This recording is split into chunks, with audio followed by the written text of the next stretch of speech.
A very good afternoon to one and all, and welcome to the second day of Youth 2.0. Yesterday, we saw a participation of over 6,000 youth across 58 countries. Now, that is a statistic we must all be very proud of. I mean, the sheer statistic, the sheer diversity represented in this virtual retreat over such a unifying purpose is testimony to the beautiful chapter that lies ahead. Yesterday in the Me Lab, we discussed the importance of being familiar and comfortable in our own skin. The Me Lab was about reflecting and raising our self-awareness so we are better able to evaluate our potential, our strengths, and our limitations. When we have a better understanding of ourselves, it is easier to visualize the next best version that we aspire to be. Between who I am and who I want to be lies that journey of change. How can I recalibrate my habits? How can I work around my tendencies? How can I reinvent myself one step at a time? That brings us to the theme today, the Reinvention Incubator. How do I get from here to there? What would I change? Am I making those incremental positive changes in my life with a strong sense of purpose? Well, to help with all of this, we have a very interesting lineup of speakers today. Names I'm sure you are all very familiar with. We have Mr. Shiv Khemka, Vice Chairman of Sun Group, live and unplugged at 6 p.m. We have Ms. Tanvi Khanna, Mr. Gopi Chand, and Dr. Sham Bhatt, who all will share their thoughts on how we can make this change effective to create a future that we aspire to be. Now, you definitely do not want to miss the 7:30 p.m. live cast between none other than PV Sindhu, a name that needs no introduction, and Kamleshti Patel, fondly known as Daji, our president guide of Heartfulness. So make sure you stay tuned in as we go along the Reinvention Incubator. Now, before we sail into the sessions, a very quick refresher on some logistical guidelines. So first, we insist you stay connected to your laptop or personal computer because this is a long webinar and you don't want to miss any session today. You may want to keep a mobile phone handy so that you can straddle between menti.com, a tool we used extensively yesterday, and you may have to use sometime today. We do have 2 parallel sessions, for which if you are interested in attending the parallel session, all you need to do is refresh the same Facebook page and you'll find the link right there. To return back to the session, you come back to the main link. Please do keep your feedback and questions coming in. Your feedback is super important to us. You will see the code right in front of you on the guidelines sheet. Most importantly, do keep journaling. I think it's a great way to revisit commitments that we make to ourselves every time we are inspired. So our first session for the day is Your Authentic Self by Mutsa Samuel. From working as a management consultant in corporate South Africa to facilitating interactive workshops on sustainable development in Germany, Mutsa is recognized as the critical thought leader with over 12 years of experience. His work effortlessly complements training and leadership programs, having had a particular success and impact with young emerging market entrepreneurs, especially in Africa. He has hosted and moderated the annual Going Green conference in South Africa for the last 2 years and is now advisor to that company. He is also the founder of Ubuntu Lab, a personal growth lab which focuses on instilling holistic leadership skills to young people in Africa. He is also the national coordinator for Presencing Institute and has partnered with them to create and facilitate social innovation labs. Mr. Mutsa Samuel, absolutely delighted to have you here. Over to you.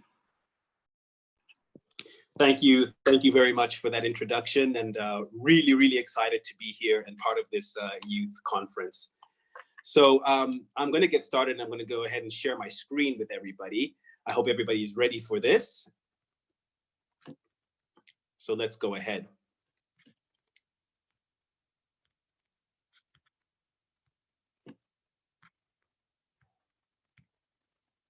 Okay, brilliant. So the topic for today is Your Authentic Self, a guide to self-transformation.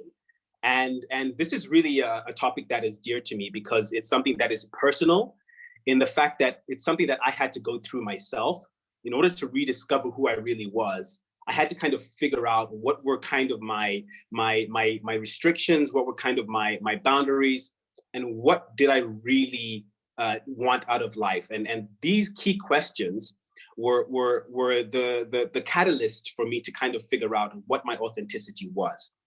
So before I get started, and if we were doing this in a live facilitation, I'm used to doing this in front of a live audience where I have interactive sessions. I really like to get to know my audience. So I'm going to ask you guys very quickly, right? I'm going to just ask for like 30 seconds. If you could just write in the chat one word, just one word of how you're feeling right now. I know that you guys had a really exciting day yesterday, focusing on the U Lab. Some of you had meditation this morning. So what I want to kind of gauge is kind of how the audience is feeling, because that'll kind of help me interact with you on a more personal level. So if you could just literally take just the next 30 seconds and just type in the chat one word of how you're feeling, nothing else. I just want to kind of gauge and see where everybody is at this current moment. So can we do that for a second? And we can go ahead and do that. Thank you.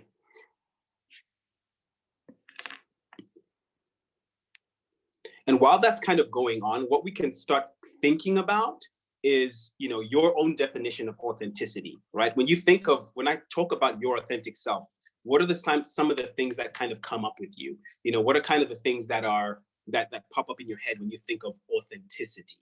Okay. All right. So let's get going now.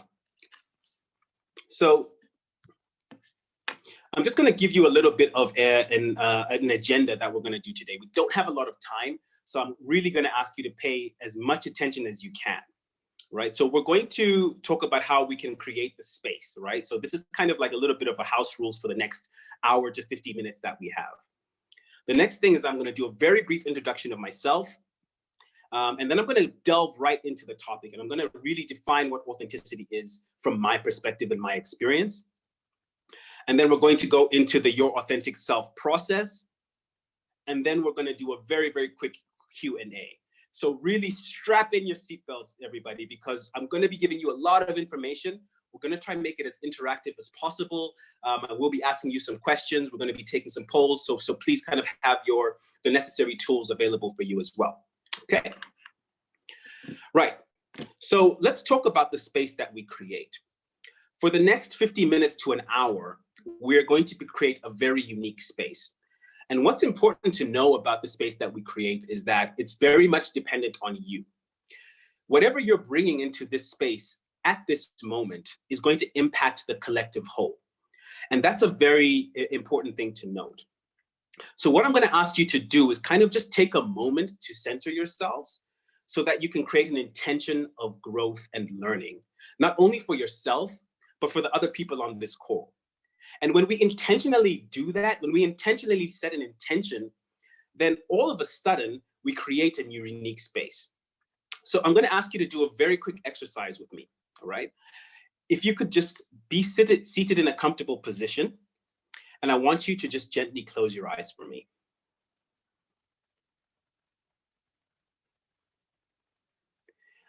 And with your eyes closed, I want you to just take 3 deep breaths, in through the nose and out through the mouth. So let's start with the first breath. In and out. Lovely. Second breath in and out. And one more time, deep breath in and out. Fantastic. And with your eyes still closed, I want you to just set a very subtle intention that not only for the next few minutes in this webinar, but for the day of this workshop, set an intention for learning. Set an intention for growth, to have an open mind, an open heart, and an open will. and so that we can create a space for people to understand themselves better. And that'll allow us to understand each other better as well.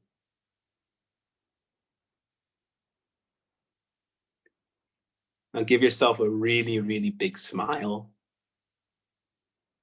because it's a privilege to be alive. And it's a privilege to breathe. Lovely. You may gently open your eyes. Thank you. Thank you so much. Thank you for participating in that. And thank you for really creating that space. It's going to really help us within this webinar right now. Okay, so let's get started. So a little bit about myself. I started Ubuntu Lab about 9 years ago after I moved back from South Africa to Zimbabwe.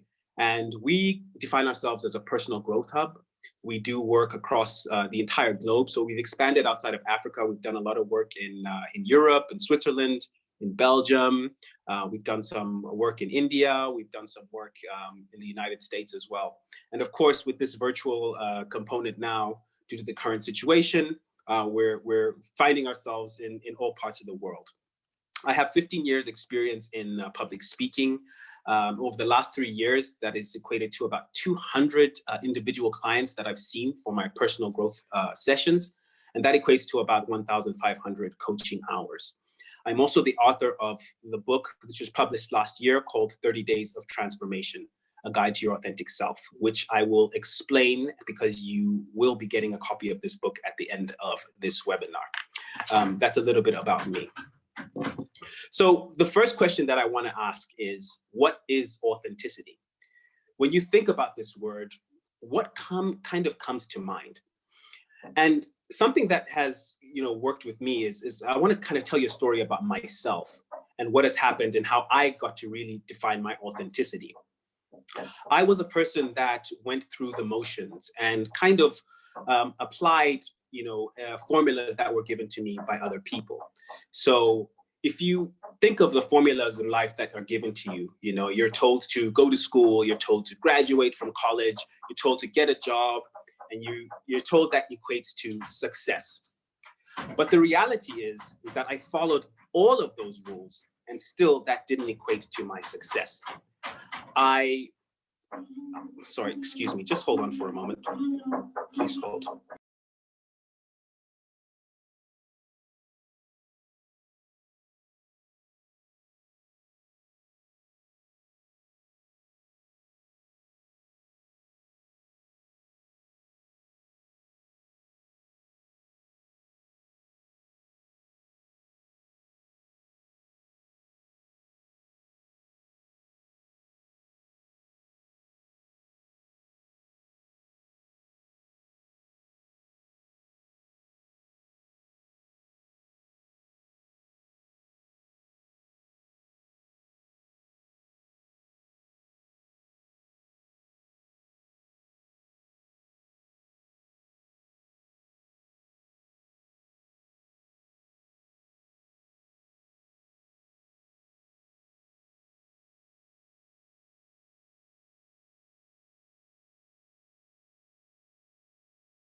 Okay, sorry about that, everybody.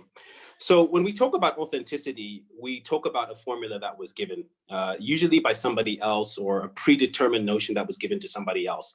And I followed that formula to the T. I graduated from high school. I went to the university in the United States and studied pre-medicine human biology with minors in psychology and sociology. I went to South Africa and I got a job as a management consultant. But actually what happened to me is, even though I followed that formula, which I was told equated to success, I fell into a very, very deep depression. And what happened was I ended up feeling like I wasn't worthy. I ended up feeling that I didn't have the right tools and capabilities. And all of a sudden, when I went into this deep depression, I got unhappy and I stopped going to work and I started feeling just, out of it. I would spend days in bed and I had a really, I felt like there was a weight on my shoulders. And in that, I started asking myself a few key questions. And one of those was, why do I exist? What are the things that in my life that I really enjoy doing? And why am I not doing them? And in really trying to tackle my depression, what I did is I quit my job. I moved back to Zimbabwe. I traveled to India to learn meditation. And I started this company that I founded 9 years ago. And when I did that, I realized that who I was and what I was doing was misaligned. And what I needed to do was align those things. And that is what I define as authenticity. In fact, another form or definition of authenticity is your highest form of existence. It's when you are unapologetically who you are. It's when you're living a life that is for you and that you are pursuing your priorities, where you are going for exactly what you need to do unapologetically and are living for your own self. So in doing this, I kind of created a blueprint of what it means to kind of figure out what your authenticity is. And one of the things that I came up with is the realization that we almost have two selves in us, right? If you look at the screen now, you have what you call your acquired self. And I define your acquired self as the self that has predetermined roles that are given to you. So even before you come out of your mother's womb, there are certain roles and definitions that are given to you. If you're a boy, there are certain expectations from you. If you're a girl, there's certain expectations of you, right? If you're from a particular culture or religion, all of these expectations have attachments.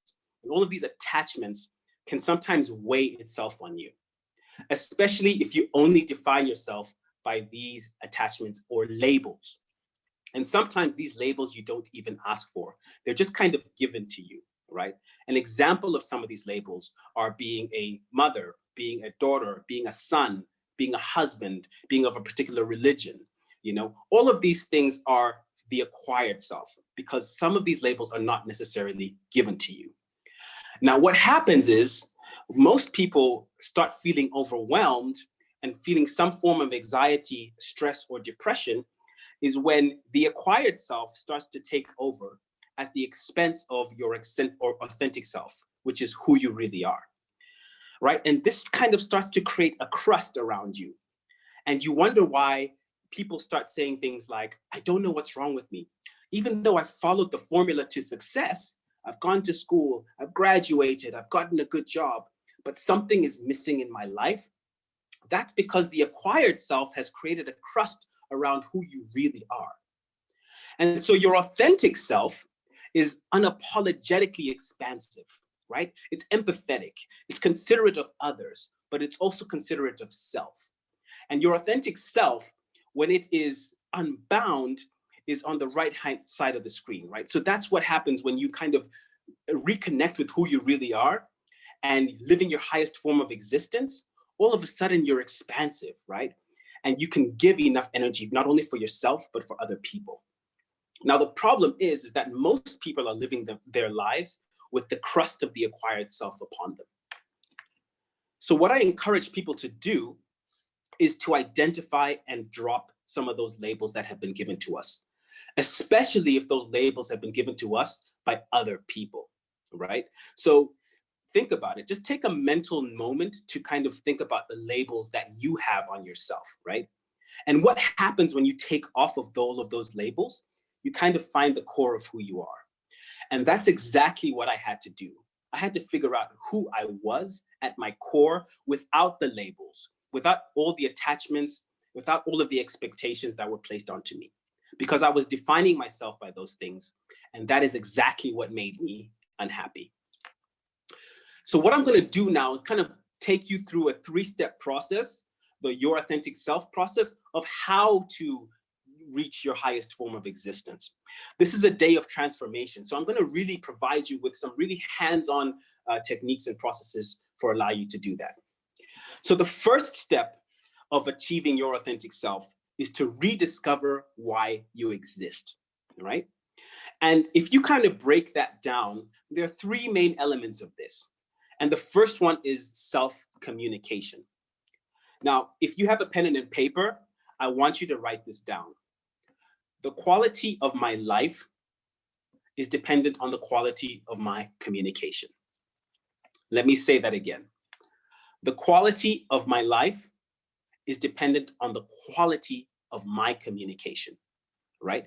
And I'm really talking about the communication with yourself, right? Because your self-communication is actually a component of your thoughts, of your emotions, and your belief systems, right? All of those start to constitute and are defined by your self-communication. So if I wake up in the morning and all of a sudden I tell myself that I am unworthy, well, how do you think that's going to impact and affect my day? What is that going to do to my self-esteem? What is that going to do to the way I interact and do my work? As opposed to waking up in the morning and telling myself, hey, actually, I'm going to do the best I can regardless of the circumstances. That, again, will have a ripple effect on how I interact, how I think, and how I do things. Okay, so here's an activity that I want you to do. I'm going to ask admin to help me out here. So I am are probably the two most powerful words in the English language. And what you kind of put after them really determines your self-communication. So the activity I want you to do right now is I want you to think of the very next word that comes after you say I am, all right? And we're going to go and you're going to kind of do that, and admin will kind of guide you on how to do that. So I want you to write, without thinking too much about it, what is the first thing that comes to your mind? If I was to say I am, and then what is the next word that comes to your mind? So let's go ahead and take a moment to do that quickly.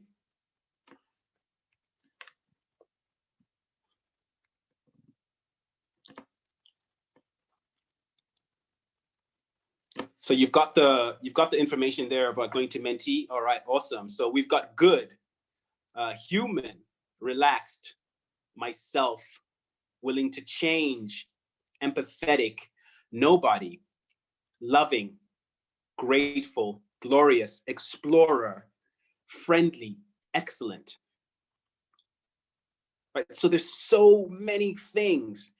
And if you kind of look at how this is going, right, what you get to understand is that the how you kind of communicate with yourself, what you tell yourself you are, will then have a ripple effect and impact on how you interact with other people.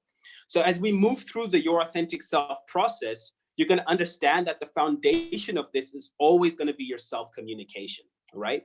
So you look at some of the words that are coming out now. You are amazing, you're best. Some of you are sad, lazy, I'm getting, awesome, you know, curious. Curiosity is a big one. We're actually going to come and discuss that. Kind, we've got friendly, lovely, lovely, lovely. Thank you for that. Brilliant, brilliant. Thank you very much. So I love the fact that one of the main words is human, because you know, humanity is what we're trying to shift right now, right? When we talk about transformation of self, remember how we created a space in the beginning of this webinar? Well, that's exactly what we're doing right now. We're actually creating a space for the greater humanity. So that's also something very important to take a note of. So thank you for sharing that. Lovely, brilliant. So you can kind of see where people are in terms of their self-communication, right? A lot of it are positive, right? So some of the things that you want to do is kind of assess your self-communication and kind of see where it fits in. And if it's benefiting you, then continue doing it. And if it's not benefiting you, if it's a word or a definition that, you know, is maybe fear-based, you want to kind of address that.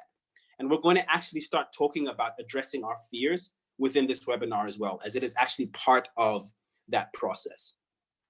So thank you very much for that. So I'm going to now go back to sharing my screen, and we're going to move on to the next slide. Okay.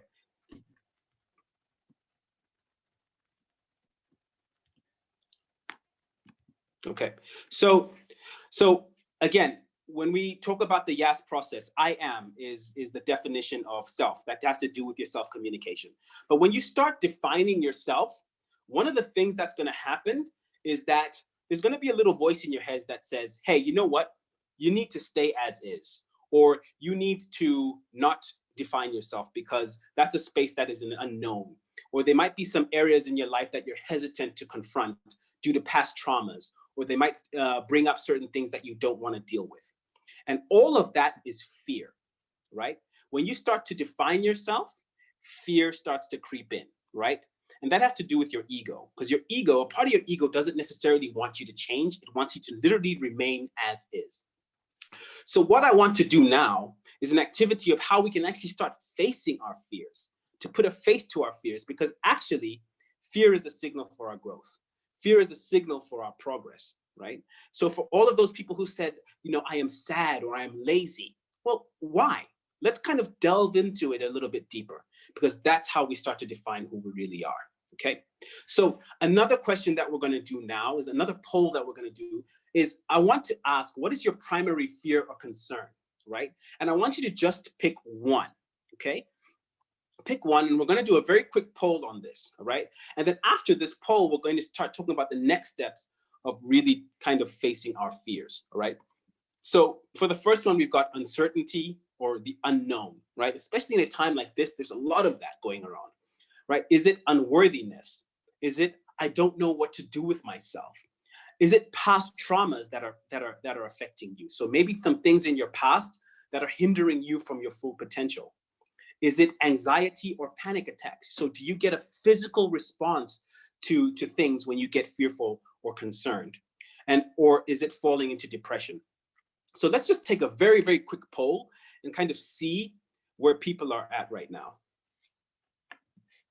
Okay, so again, the information on menti.com is there with the code. And really be honest with yourself. You know, the most important thing right now when you start communicating with yourself is transparency and honesty. There's no point, you know, I always tell people, you can lie to me, that's fine, but please don't lie to yourself, because you're not doing yourself any good. So really take the time to think about it and kind of process what are some of the things that are coming out. Okay, brilliant. So majority of people at the moment, it's I don't know what to do with myself. That kind of seems to be the dominant fear or concern. Past the uncertainty or the unknown is coming at a close second, and unworthiness as well. That's a big one. And let me just say thank you very much for sharing this. You know, this is intimate information being shared on a public platform, but I appreciate and acknowledge your bravery for really putting yourself out there. That's really great. So you can see right now, I don't know what to do with myself seems to be the dominant one. So that's and with uncertainty followed at second, and then unworthiness third. All right, great. Thank you very much for that. Let me go back to sharing my screen again, and let's move on with the session. Okay, so we've kind of figured out that, and we're gonna go with the one with the most votes, which was C. I don't know what to do with myself. So I want you to keep that in mind.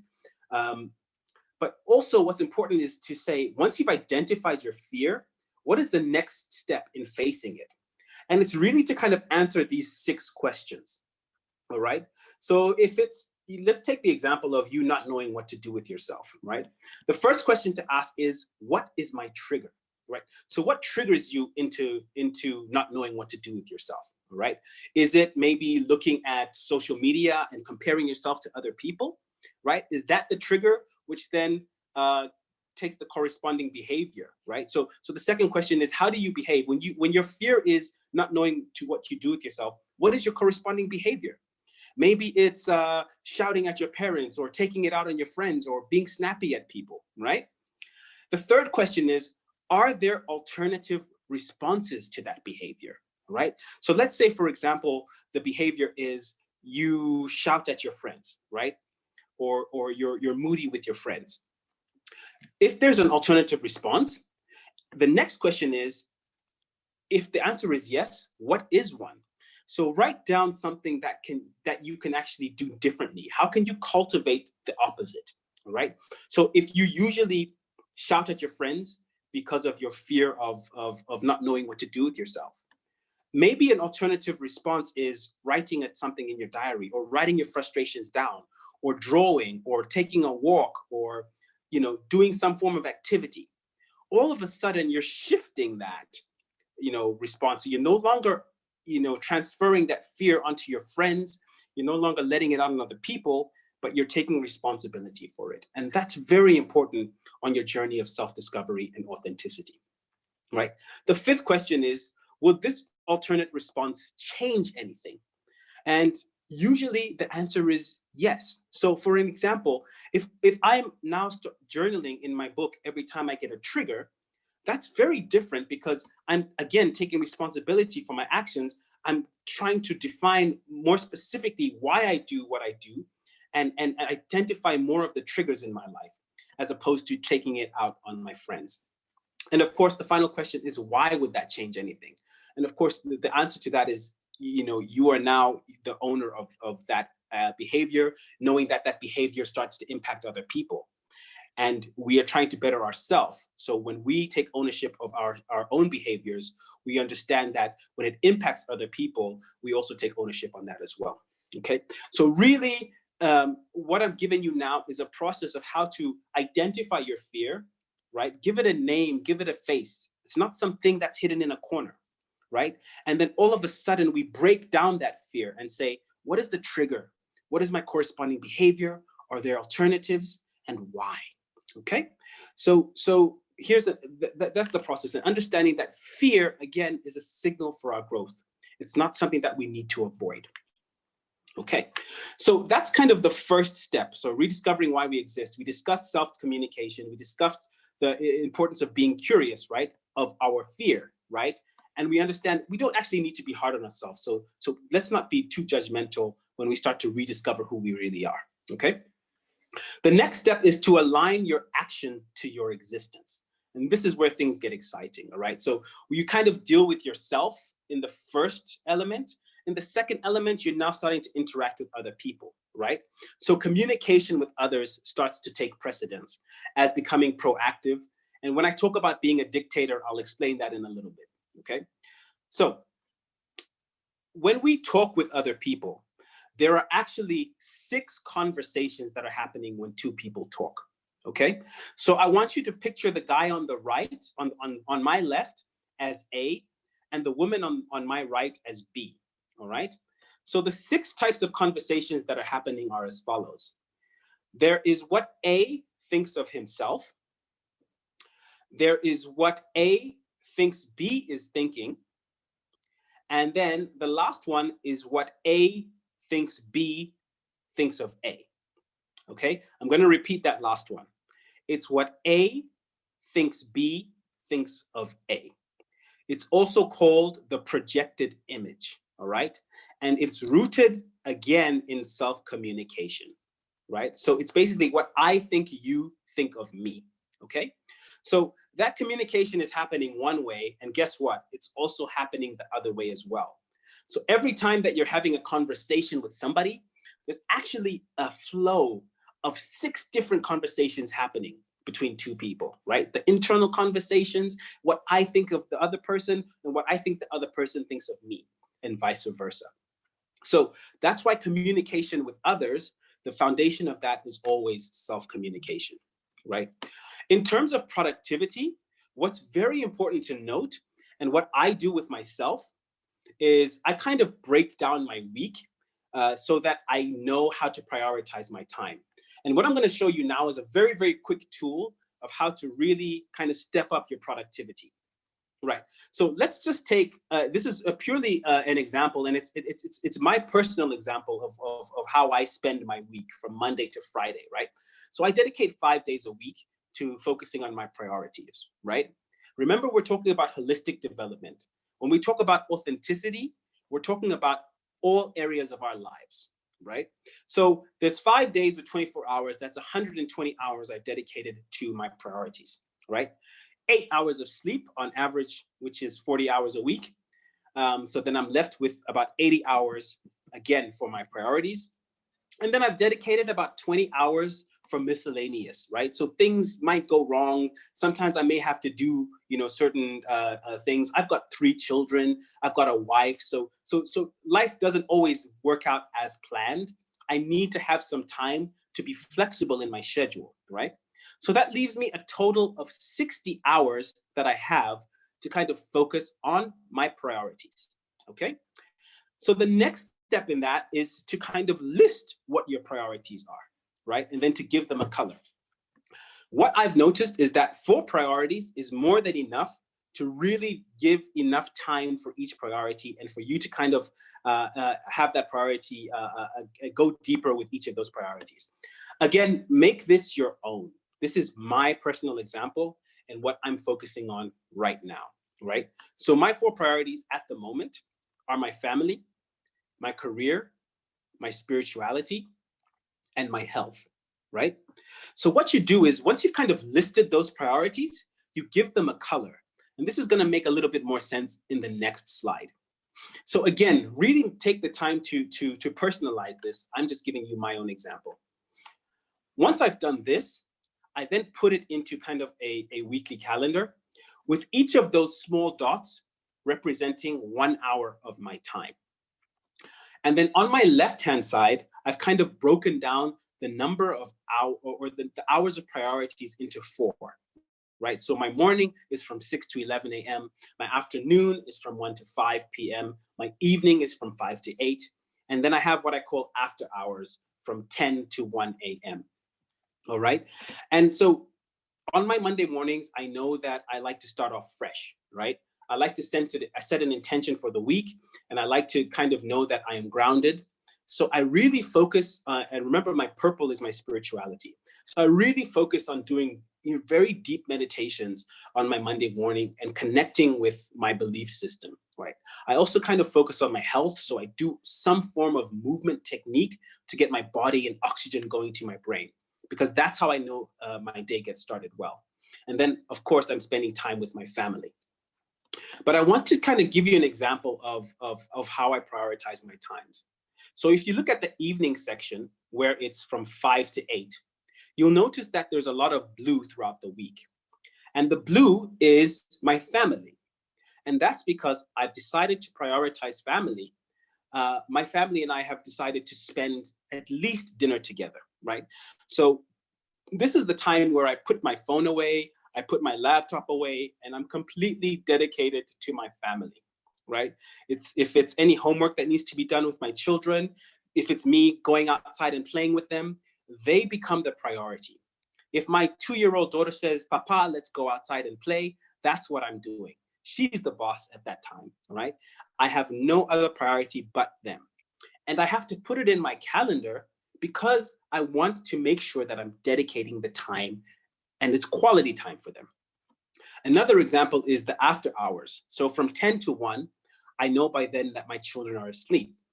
So I know that I won't get any distractions. So I really focus on my career. So that green color, that turquoise color is all about my career, and I can really get a chance to focus on that. So again, this is an example of my schedule. And please go ahead, take screenshots. I'll be happy to share the slides and really kind of personalize it. Because when you're on your path to authenticity, you have to put in the work. And I always tell people, show me your schedule and you show me your priorities. There's no point in saying that I'm working on my personal development. And then when I ask you to show me your schedule, you're only spending 5 minutes on your personal development a week. Or you prioritize your family and you're only spending 30 minutes a week of quality time with them. Make sure that you have a dedicated schedule, which is at least flexible enough for you to chop and change because you know things in life happen. Okay, so that's the kind of the second one, when you align your action to your existence. Remember, we talked in the first element, we talked about discovering why you exist. How do you do that? Through self-communication, through saying, I am, and figuring out what comes next, and being curious about your fears because they are gonna come up, and not to have any judgment about that. The second step, which we just went through, is communicating with others, knowing that there are 6 different types of conversations that happen every time we communicate with another person, right? And now we're setting a framework of becoming more productive. Being a dictator means that you're sticking and you're unapologetic about the goals that you're setting, and you don't stop until you achieve them, okay? So it's really about just committing to your purpose. Now we're going to go on to the third element, which is applying your existence to the world. Now we're talking about collective communication. So it's not just communication with the small network of your friends or family or community. Now it's about saying, hey, I'm actually a part of a greater community. I'm actually a part of humanity. And humanity needs my contribution in order to evolve. The world needs you at your best. We have not stopped evolving as human beings. And it is you, the young people, which are now going to take the mantle to bring the story of humanity to its next chapter. So that's what we're talking about when we talk about collective communication. And here are some, right? One questions that you can ask yourself. So I don't know how many of you, I'm pretty sure a lot of you are aware of superheroes, right? And all the superheroes, whether you're talking about, the X-Men, or you're talking about the Marvel or Batman or Superman, each and every one has what you call an origin story, right? It's that story that made them who they are. And the first question you need to ask yourself is, what is your origin story, right?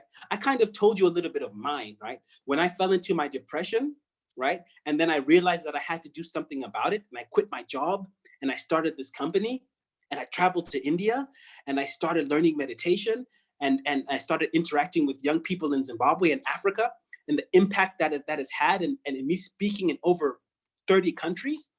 That would not have happened if I hadn't kind of had that depression and dealt with it. So that's kind of my origin story. My question to you is, what is yours? My next question to you is, who is telling your story? So when I gave you that formula in the beginning about going to school, graduating, getting a job, that was not my formula.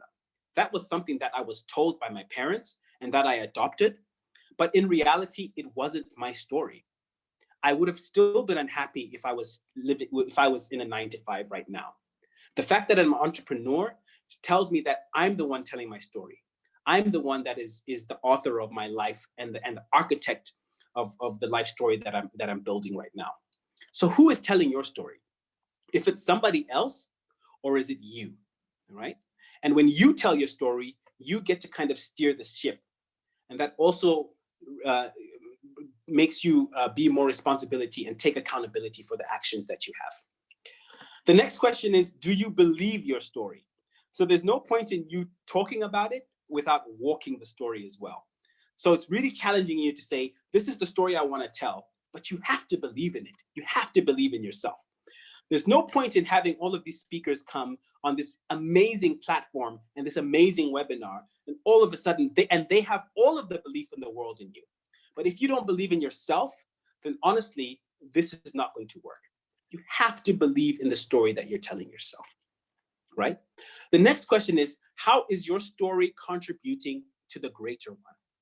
So as I said before, humanity is going through a process of evolution every single day, right? Humanity is not the same it was 50 or 100 or 1,000 years ago, right? And it's our ego that says we're at the top of completely false. There is still a long way to go.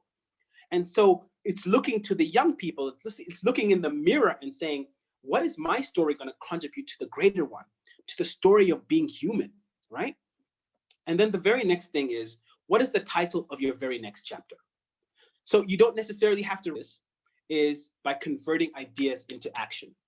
So having been an entrepreneur for a number of years, and having been mentored to a number of young entrepreneurs in emerging markets, praxis is a tool that needs to be, it's almost like a muscle that needs to be trained, right? When you have an idea in your head, right, there's so many people with millions of ideas that are happening, but they're never executed. They never get converted from being in the mind to being manifested into reality, right? So it literally starts by you coming up with something, and again, doing the very next thing that you need to do to make that idea a possibility. The more you do that, the more you strengthen your muscle of praxis, right? And the more you can start converting ideas into action, okay? And this is something that's very important, because when you do so, what happens is that you start to understand that you can fail, right? And you can use that failure as what you call in entrepreneurship an iteration, right? And when you iterate something, it means you just have to tweak it a certain way, or you have to pivot it a certain way. And what I'm encouraging you to do is not only come up with ideas, right, but also to kind of manifest them into reality. All right. So all of this kind of culminates in a new reality, right? So we're currently in a new reality, and humanity will keep experiencing new realities all the time, right? But instead of, looking at it from a fearful perspective, look at it as an opportunity for renewed self-awareness. And when I talk about self-awareness, that's a culmination of your thoughts, your belief systems, and also your emotions, all right? And that, when you combine all of those things and align them with your purpose and align them with your authenticity or your highest form of existence, I believe you tap into being divine. Okay, all right, so I am going to, cognizant of the time, we have about 12 minutes left. So can I open the floor to any questions that you might have on the YAS process, on authenticity, anything that you're kind of sensing that you want to discuss? If we can have maybe 5 minutes for questions, and then I have about 3 more slides I want to share with you after the questions. Okay, thank you very much. So we do have a couple of questions that have already come in. Okay. One is, how do you find balance between serving others and serving yourself? Okay, that's a great question. Great question. So first of all, I don't think it's a matter of balance. I think it's a matter of integration. So balance always implies that something else is imbalanced, right? It's like when you see somebody balancing, they're always a bit wobbly, right?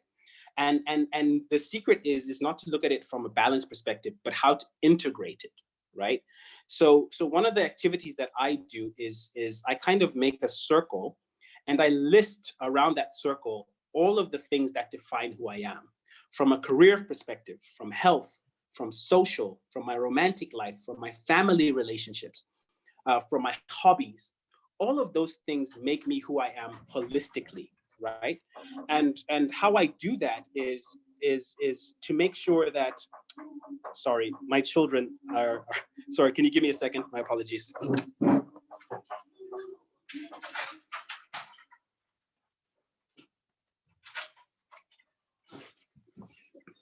Sorry about that. So one of the things that I do is I integrate my life. So I make sure that, when I am doing well in one area of my life, it actually allows me to, when I'm not doing well in one area of my life, I make sure other areas of my life are carrying me through that process, right? So you make sure, and I always talk about prioritizing yourself. So what are the things that you need to focus on as an individual? And when you kind of have enough energy to give to yourself and to make sure you're okay, that's when you can start prioritizing other people, right? Again, an analogy is always the analogy of the plane. When you put on the mask, right? It's always you put the mask on yourself, you give yourself oxygen first before you give the other person. Thank you. We have another one. How can one assess which labels are conducive to dropping and which are the ones we should retain for ourselves? Great. So what I advise people to do is that when you're looking at the labels, is actually there's 2 things that you should do. So how much energy does that label give to you? So from a scale of 1 to 10, 1 being very little energy, 10 being it gives a lot of energy, right? So for each label, what you can do is kind of list what energy does that give to me. So for an example, when I worked as a management consultant, right, the energy that I put out for that was probably an 8, right? As a father, at that time when I was working, the energy that I put out was probably at a 6, okay? And then what you do is on the next table, you kind of say, all right, this is the energy that's been given to me. How much do I actually enjoy this label, right? So even though my energy was an 8 as a management consultant, my enjoyment of it was actually a 2, okay?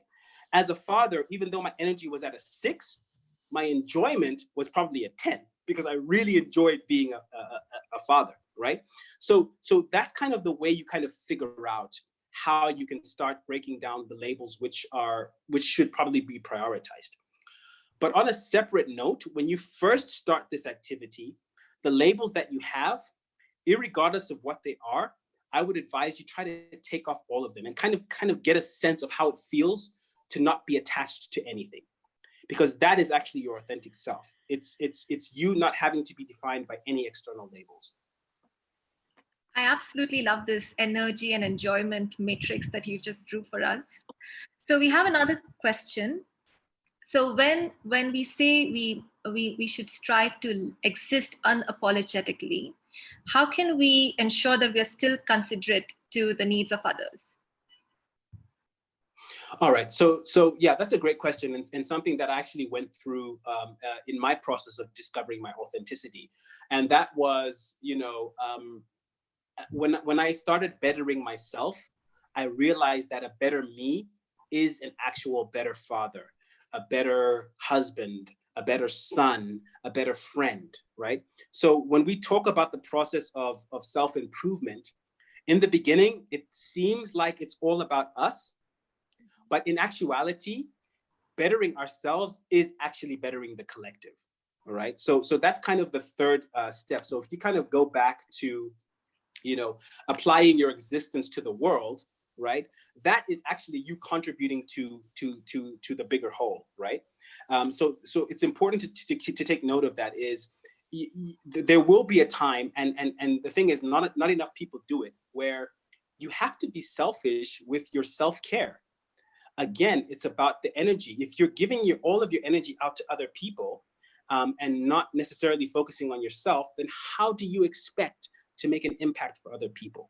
So it's very, very important to be unapologetic about prioritizing yourself, because we don't do that enough. All right. And when you do, and you better yourself, all of a sudden you become a better partner, friend, husband, wife, all of those other things that are external labels as well. Thank you. I think we have time for one more question, since you have 3 more slides to take us through. Can we do another question, Mutsa? Yeah, we can go ahead. Yeah, please. So you mentioned quality of life is really quality of communication, especially to the self. How do we improve this self-communication? Okay, so here's an activity that I would suggest that you do, right?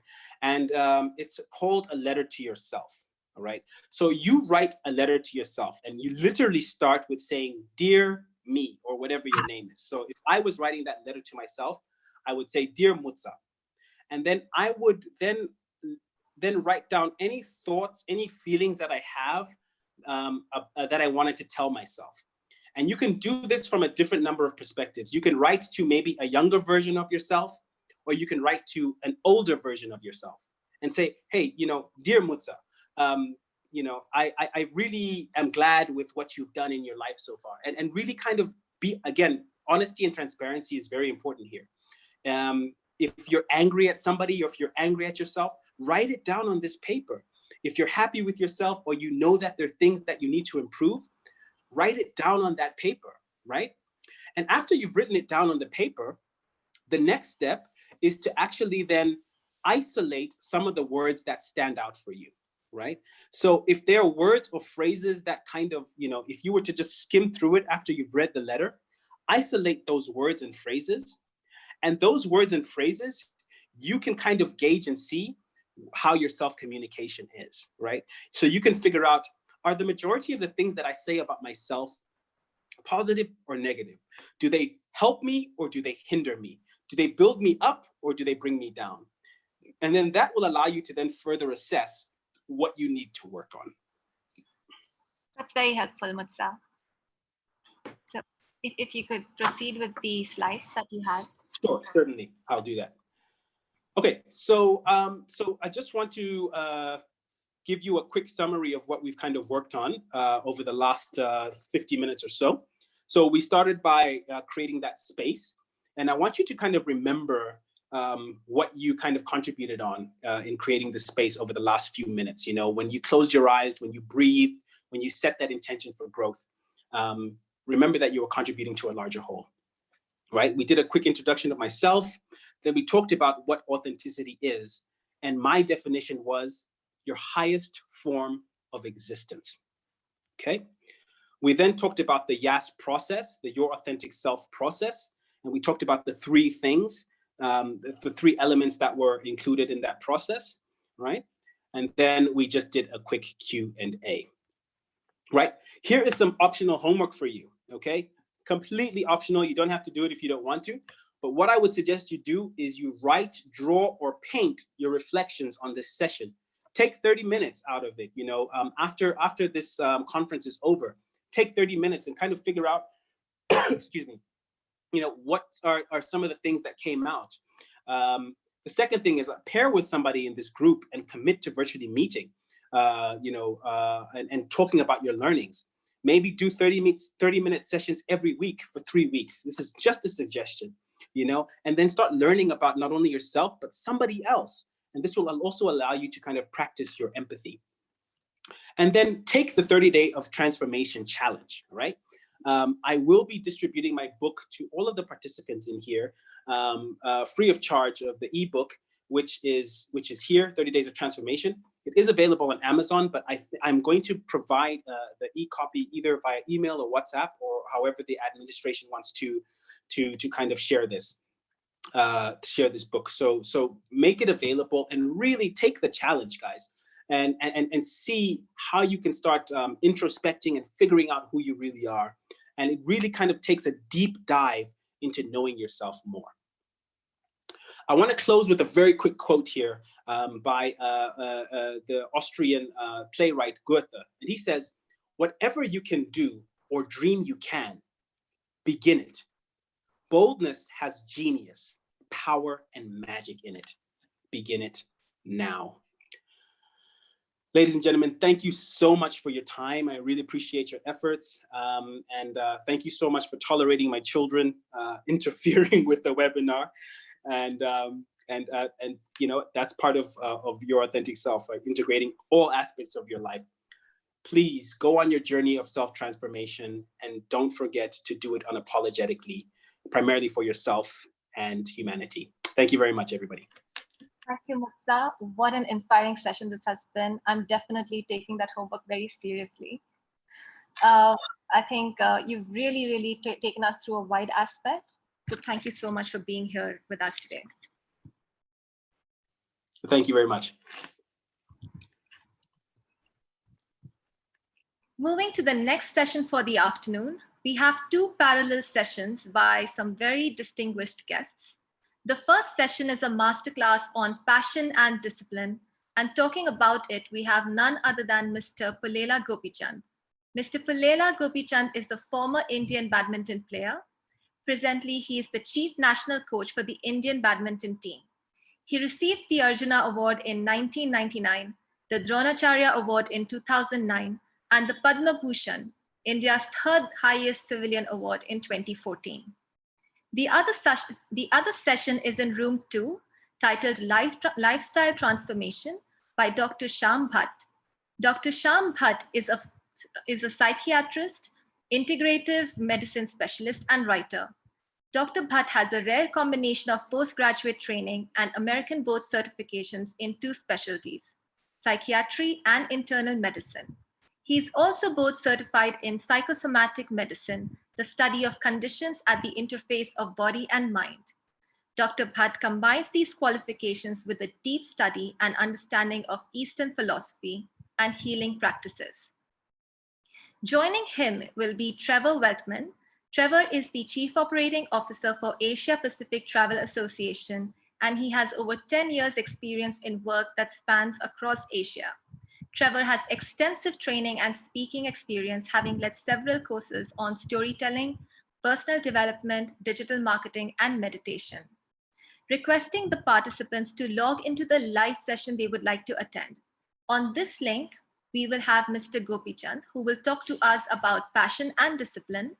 On the other Facebook link in room 2, you will have Dr. Sham Bhatt on lifestyle transformation. The sessions will begin at 3:05 p.m.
Welcome to the masterclass on passion and discipline by Mr. Palela Gopichand. Mr. Palela Gopichand is a former Indian badminton player. Presently, he is the chief national coach for the Indian badminton team. He won the All England Open Badminton Championship in 2001, becoming the second Indian to achieve this feat after Prakash Padukone. He runs the Gopi Chand Badminton Academy. He received the Arjuna Award in 1999, the Dronacharya Award in 2009, and the Padma Bhushan, India's third highest civilian award in 2014. His academy has produced several accomplished badminton players, including Saina Nehwal, PV Sindhu, amongst many. Welcome, sir. We are absolutely delighted to have you here. Over to you.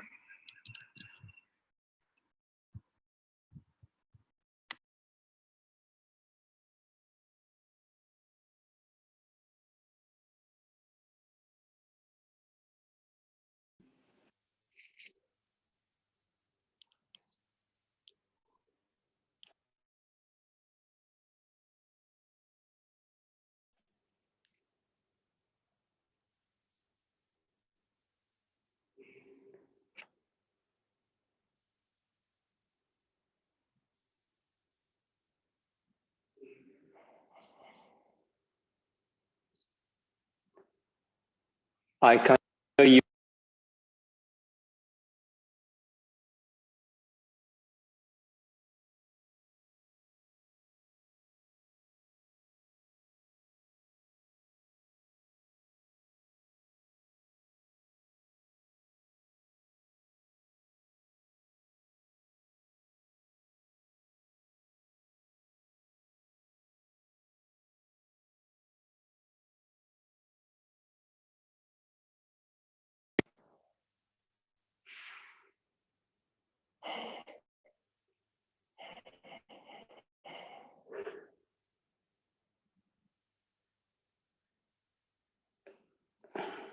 If the team is able to hear me, just give me a thumbs up because I can't hear. You are. Okay, that's nice.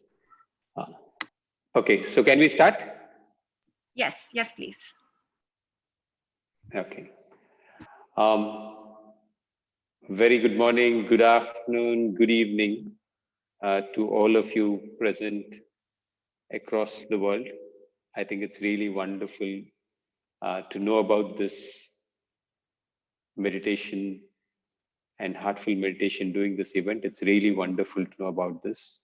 And it's an honor and a pleasure to be here. COVID-19 has really been such a big blow to the entire world. I guess in these times, it's very important to be positive. And I will only share a few of my thoughts to you, and hopefully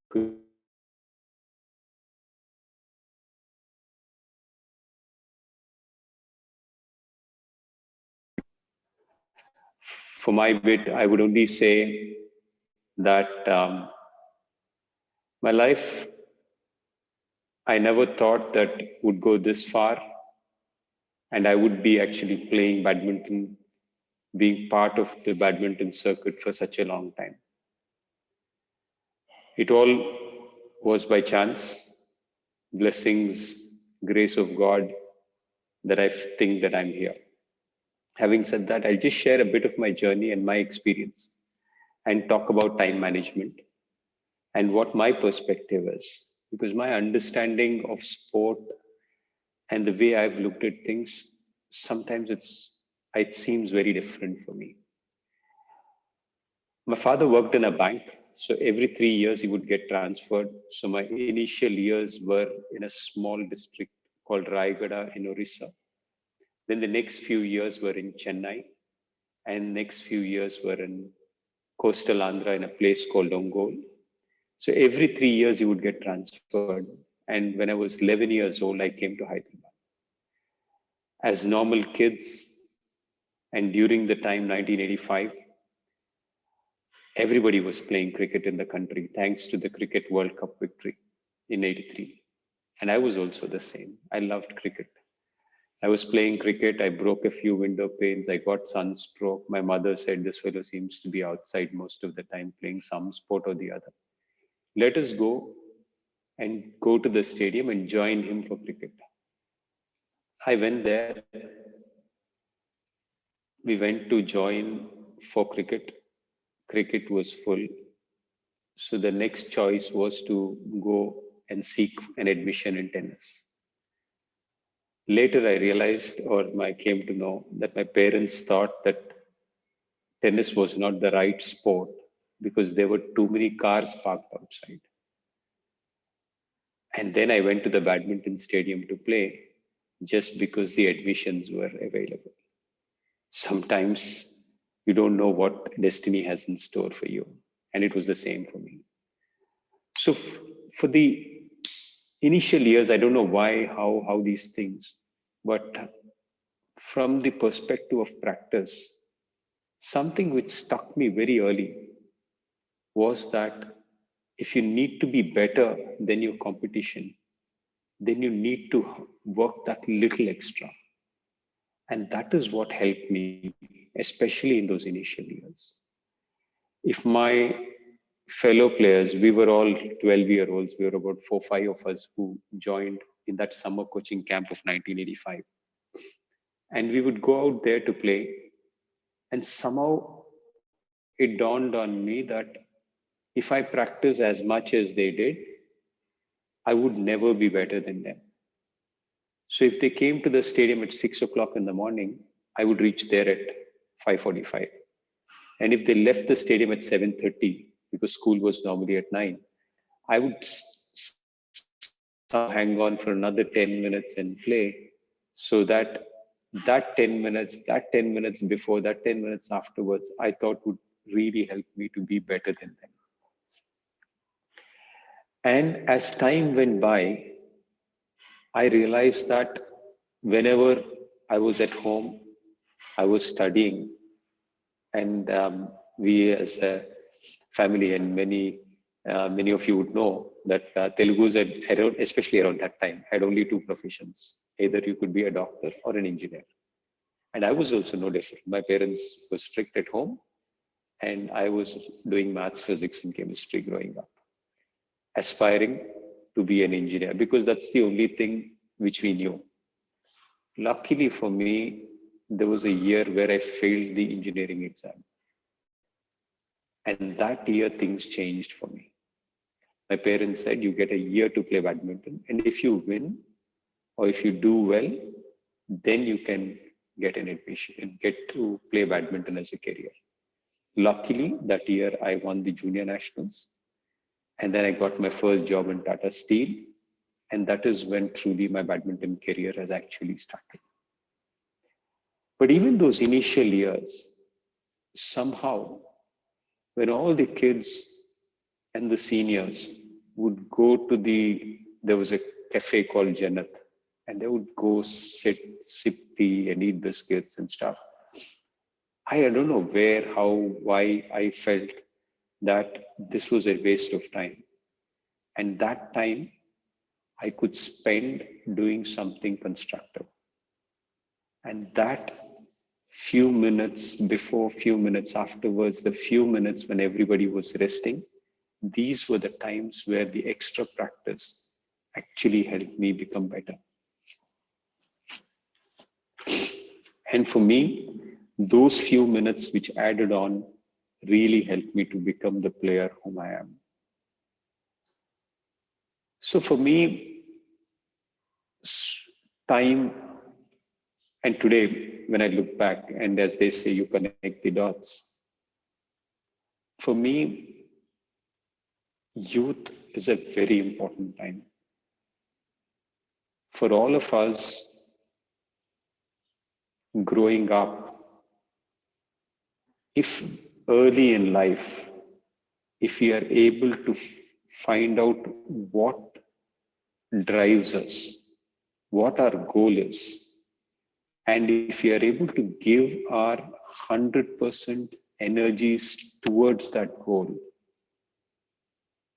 I think there's a very likely chance that we'll be successful. For most of our time, we are not sure of what we want. We are not passionate about our goals. And if we are not passionate, and if the sync between goals and your passion and the time you spent on it is not in line, then you end up working hard and feeling very painful about it. Whereas if your passion, your goal, and the time you spend is in line, then you don't have to work. Work becomes joyful. Work becomes very light. And these words like hard work, discipline, sacrifice are replaced with love, passion, liking, involvement. And that is when the best things in life happen. For me, somehow sport made that.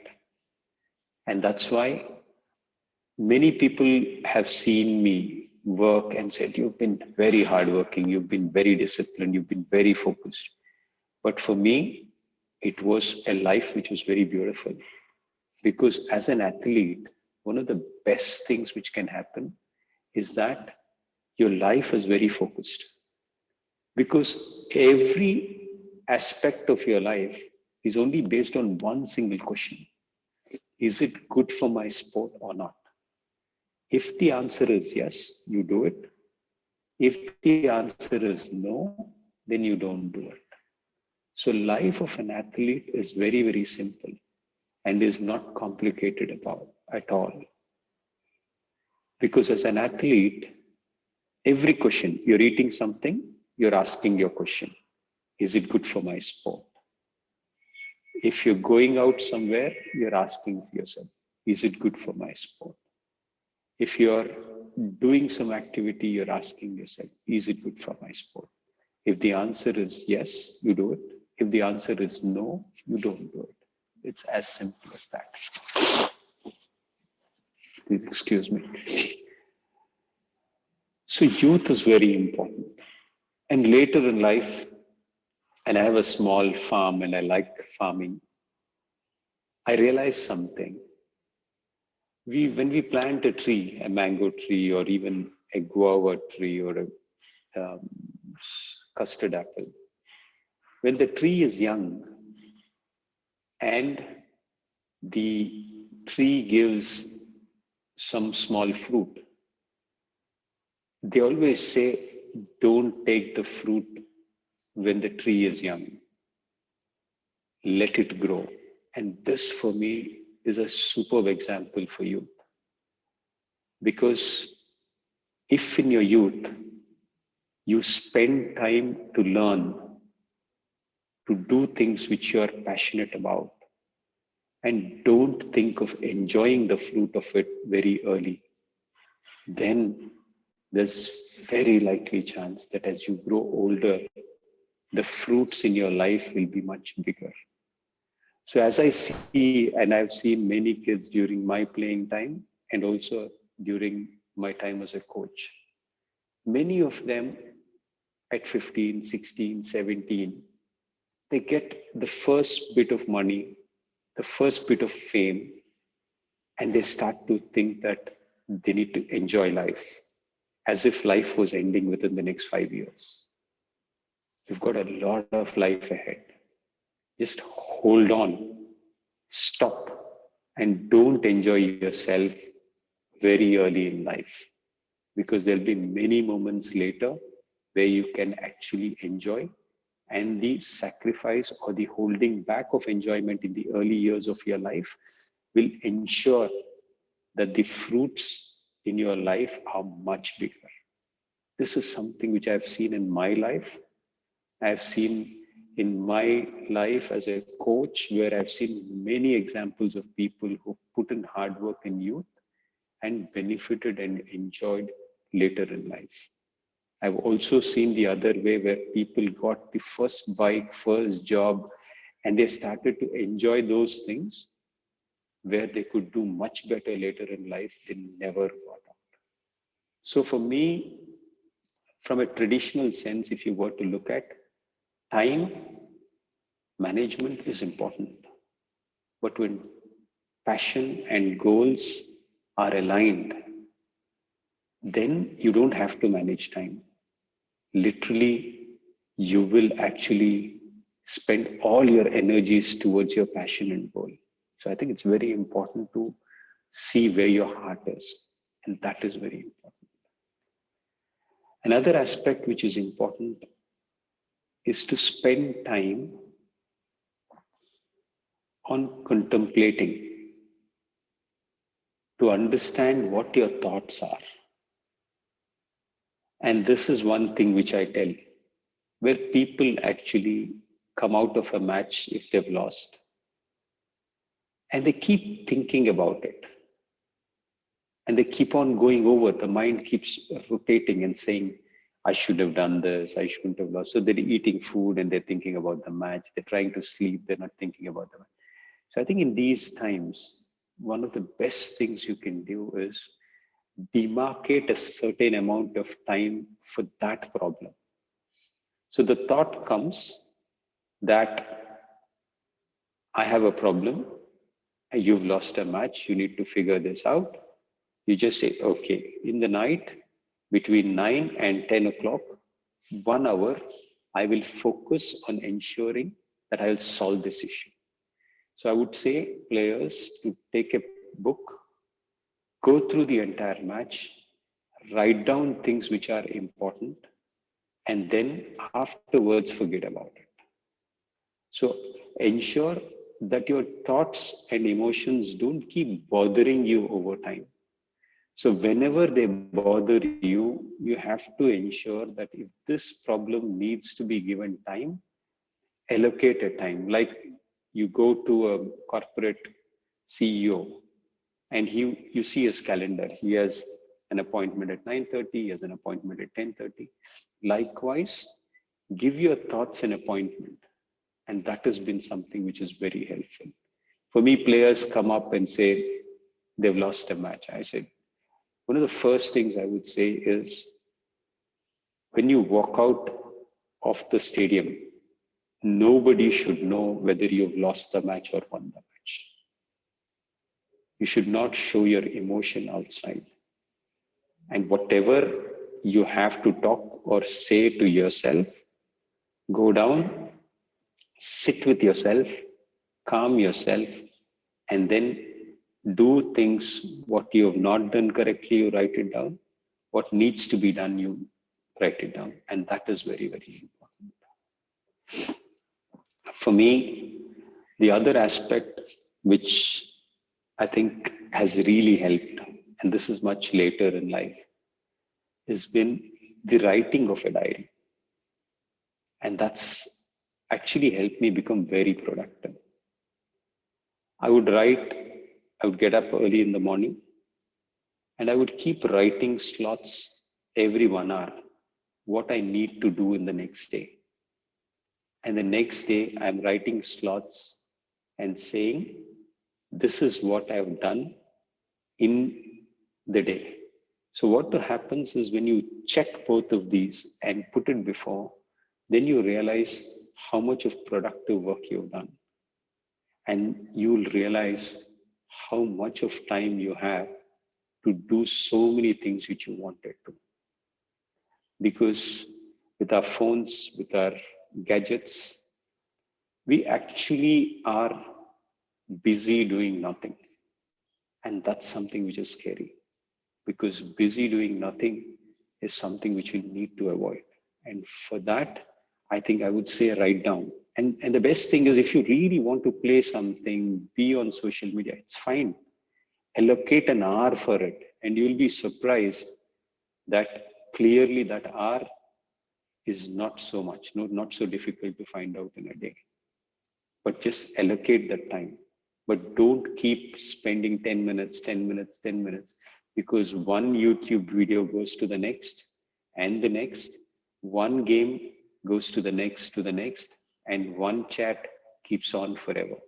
So I think we need to demarcate those times. And the earlier in life we're able to get it, the better we become. So I do it for every hour, but I know somebody who does it for every 30 minutes.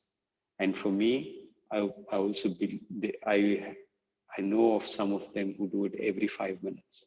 Some of the most productive people are able to manage their time so well. And these are people who actually give time. For this 1 hour I'll spend with my wife, this 1 hour I'll spend with my kids, this 1 hour I'll do for relaxation. Actually, you have so much time. So I would say if you're not in a habit of writing a diary, just write down a diary in the night, what you need to do for it in the day, and then write another diary of what you've done in the day. And after a few days, just correlate both of them.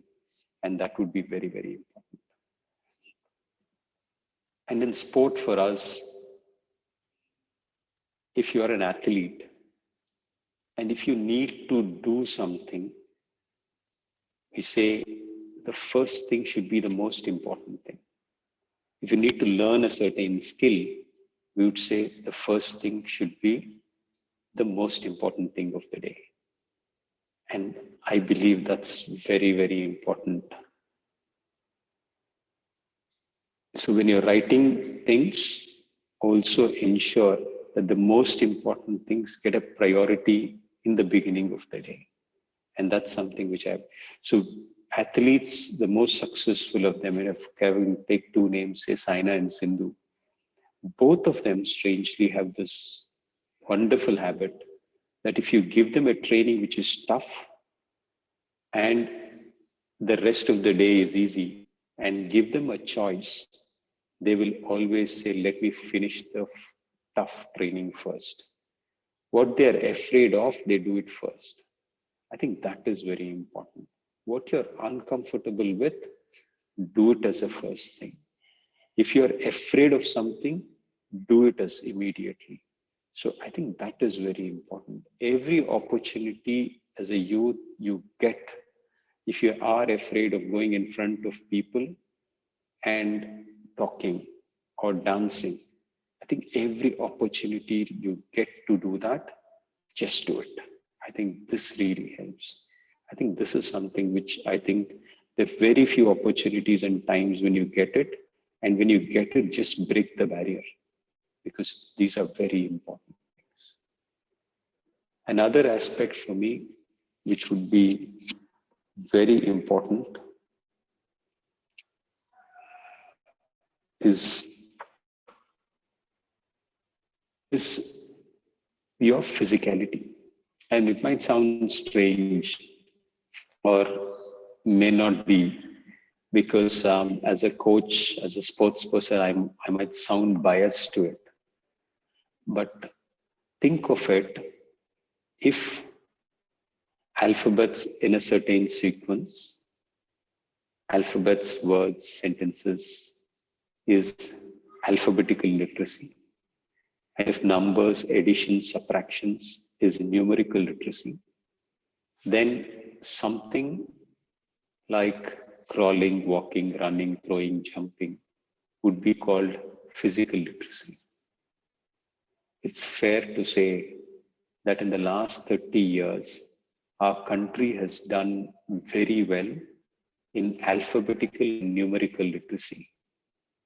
But on the physical literacy side, we as a nation have come down. And I believe it is very important that each one of us is physically literate to be able to do a bunch of things, and all of us should be the best of what we can be physically. We should be able to run not as fast as Bolt, but the best of what we can run. The furthest that we can run, the highest that we can jump, the longest that we can jump, the heaviest that we can lift. Because if we cannot explore the boundaries of our physical being, we cannot be visionaries on the mental side. I think it's very important that we push forward our physical limits. And that is something which is very important. In this aspect, diet plays an important role. And a lot of things I have realized much later in life about diet. So there's nothing of a prescription kind of a diet, but everybody should experiment and find out what the ideal diet is for themselves. I'm still struggling on this journey, but I would say that each one of us should find what is good for us, what gives us more energy. And there's a lot involved with food. So ensure that you eat lots of live food so that when you're sitting down for thinking or meditation or working, your mind is active and your body is light. And that is very, very important. Another important aspect which Indians have always believed is being with nature and the role of brahmacharya. I would say as youth, it's important to be in control of your body and your mind. And this is an aspect which we all need to ensure that we take care of. How much is the time we have? We have time. I think, yeah. So for me, 20 minutes. Yeah. One last point. I had a friend of mine called Pradeep, who's been a guiding force for me for many years. I've always been into yoga and meditation and breathing and stuff, but the clarity which one aspect gave me was something which was very important, and I'll share it. Just when I was finishing my badminton career, so he told me this, that Gopi, what do you want in life? And that's a question which was very, very important for me. He said, if you want a bed, I'm 6 feet tall. If you want a bed which is 6 feet in length, or 7 feet in length, or 9 feet in length, one could be a necessity, one could be a luxury. Just define it. But if you want a bed which is bigger than your neighbor's bed, then be sure you'll always be not happy in life. And that thing was very, very important for me. As youth who've come out of schools and colleges, be clear what you want in life. If you want 5-bedroom house with a swimming pool and 5 cars, just go for it. But don't believe that money can buy you happiness. And if you are thinking of having a house bigger than your neighbors, or a bank balance bigger than your neighbors, or a job salary which is very good without a limit, then this is a sure way of actually feeling unhappy all your life. So be clear that when you think food, you think not taste but health. When you think happiness, don't think money but relationships.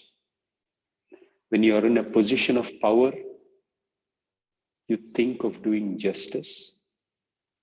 And when you earn money, you think of giving back to society.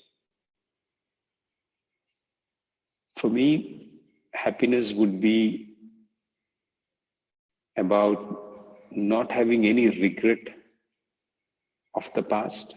So it would be very important for us to not keep any big egos and be light about it, and be able to forgive and forget quickly. Not be too anxious about the future, because we don't know what is there for us in the future. So no anxiety to the future, and relaxed in the present moment. I think that would be very important.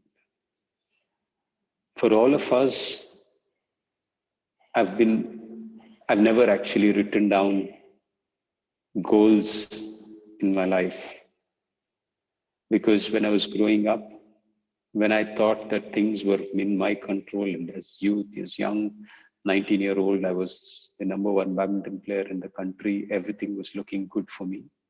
I had a knee surgery on my left knee, which was an anterior cruciate ligament tear, which is kind of the most important ligament for the knee. And knee is a very important part of a badminton player's life.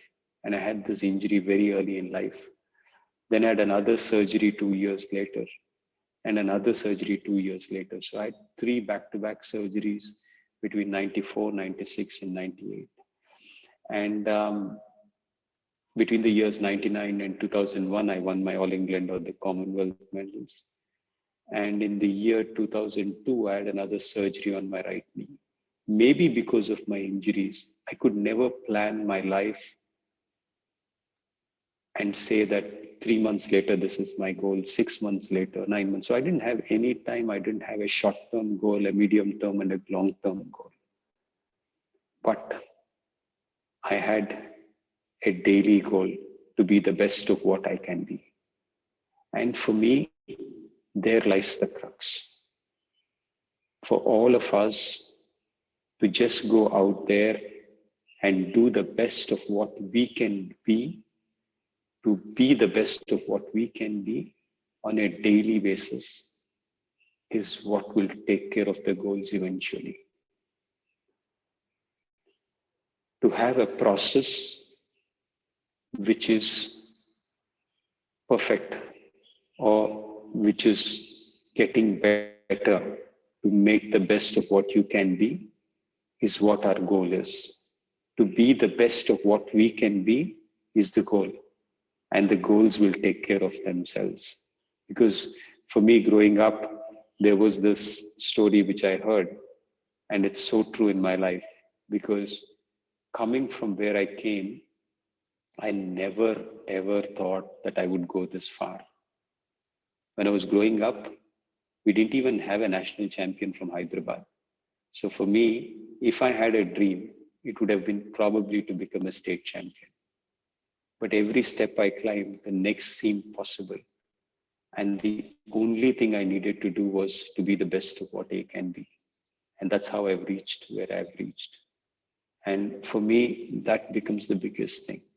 So I remember this story where a person goes to heaven and God shows him different places. And he shows a place where he says, this is a heavenly garage. And he has all Rolls Royces and Mercedes and all of them dumped there. He said, who's the fellow who's actually rejected these things? He said, it's your dump yard. But God, you didn't give me these things. He said, no, you asked for a Maruti. So that's the reason I couldn't give you these. So sometimes your dreams and your goals limit yourself. But when you work to be the best of what you can be, the results which can come up are far better. I think that is something which is very, very important. As a society, we need to be process driven, not necessarily goal driven.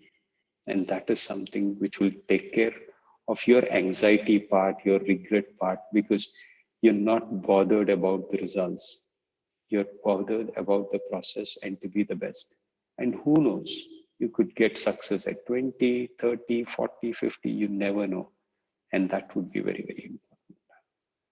I'll stop for the present moment. And Akshayta, if you have any questions, I'd be happy to be part of it.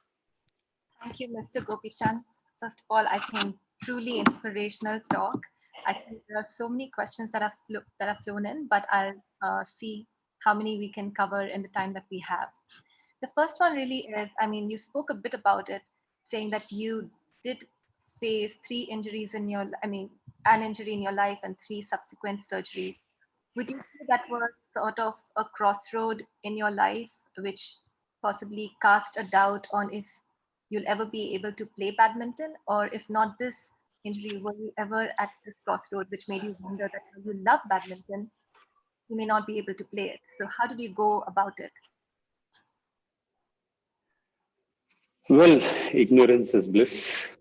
So I never thought of it so much because I didn't, we were lucky that we didn't have so much of information which is filtered down from media or internet as much as in the 90s.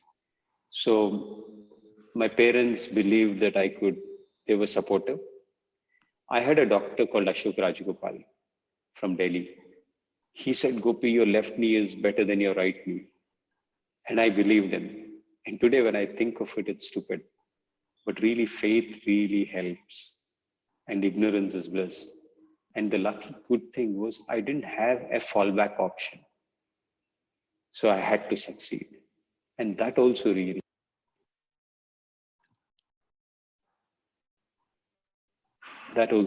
helped. So for me, it's all of these things which have been really helpful. That's beautiful. Uh, the next question that we have is, if you were to advise someone some must have and must do attitude for winning, what would those be? I think winning is something which is really overrated. Success is overrated. I think we as a society need to back off 2 steps. We're not sure if winning and success really makes us happy and better. Winning at all costs, I've seen some great champions who are broken individuals, who are very successful but don't know what to do in life and who are miserable in life. So you don't want that kind of a success. To be happy doing what you're doing, to do the best of what you can do. And if you've done that, you should always look the glass up and say it is half full rather than half empty. On the journey, you should look at the part which is empty, because you don't want people going on court or going to work or people studying for an exam to feel that I have done enough. They should want to learn more, to do better, and to work harder and put in more effort. But once the results come out, you should be satisfied with what you have, because it's good enough. Whatever is there is good enough. And that attitude is very important. The sudden shift of perspective is very important. Till the time you go through the journey, you have to see it as half full. And the moment the journey ends, you have to enjoy the part which is full and count your blessings for what is full. Whatever is given to us is good enough. And we don't want people in our families and friends to be crying all the time, I should have done better. And we don't want people who are in workplace, if I go to coach, and I don't want somebody saying, sir, I'm India #1, I'm very happy. Or even if I'm world #1, I'm happy. No, you should aspire for more on the journey. And once you come back, you should relax and be happy with whatever you've achieved. I think this theory of the glass being half full is such a beautiful overlay to what you said earlier on being, process oriented instead of goal oriented. So I think this really helps Mr. Gopichand. So the next question we have, do you have a ritual that helps you get into a super hyper focused state, the one which helps you bring your A game on pretty much on demand? Well, for me, each tournament sometime is different. Um, for me, with players also, I advise them to do a simple set of things going in. So it could also be called a superstition, but it's still okay. If somebody feels good to, to get up on a certain side of the bed and to wear a certain shoe first, or to have a certain um, song playing, it's okay to do that. Because when you do things in a certain sequence, then the mind and the body are getting ready for the event. And that is what helps. And so when you're looking at it, you would want to actually say you have a match tomorrow morning. And if in the night you have a habit of doing your prayer and sleeping at 9 o'clock, you should do that. If in the morning you get up, and if you have a way of doing some breathing or a warm up, or whether it's eating a certain food, just stick to that and ensure that you follow it. Because if you do that thing in the night, then the body knows that in the morning I have a match and I have to be ready for that. So rituals are important. Might sound funny and strange, but it just gets the mind and body to be ready for a particular event. So it could be anything, but it is good to have those sequences ready, because one, it stops you, it stops your mind from thinking other things. Because if you go to the breakfast table and if you have to make a choice between a bread, a brown bread and a white bread, or a fruit and a fruit, then you're actually doing two choices here, two choices here. So then there's doubt. If in the sense match day, I pick these two things, do these. So then your mind is not working at all, and it's in a sequence. So when your mind is not working, when your thoughts are not there, that is when you play your best. And you should try and get to that state. And it's done best if you follow some rituals. That is great advice. I think we have time for one more question.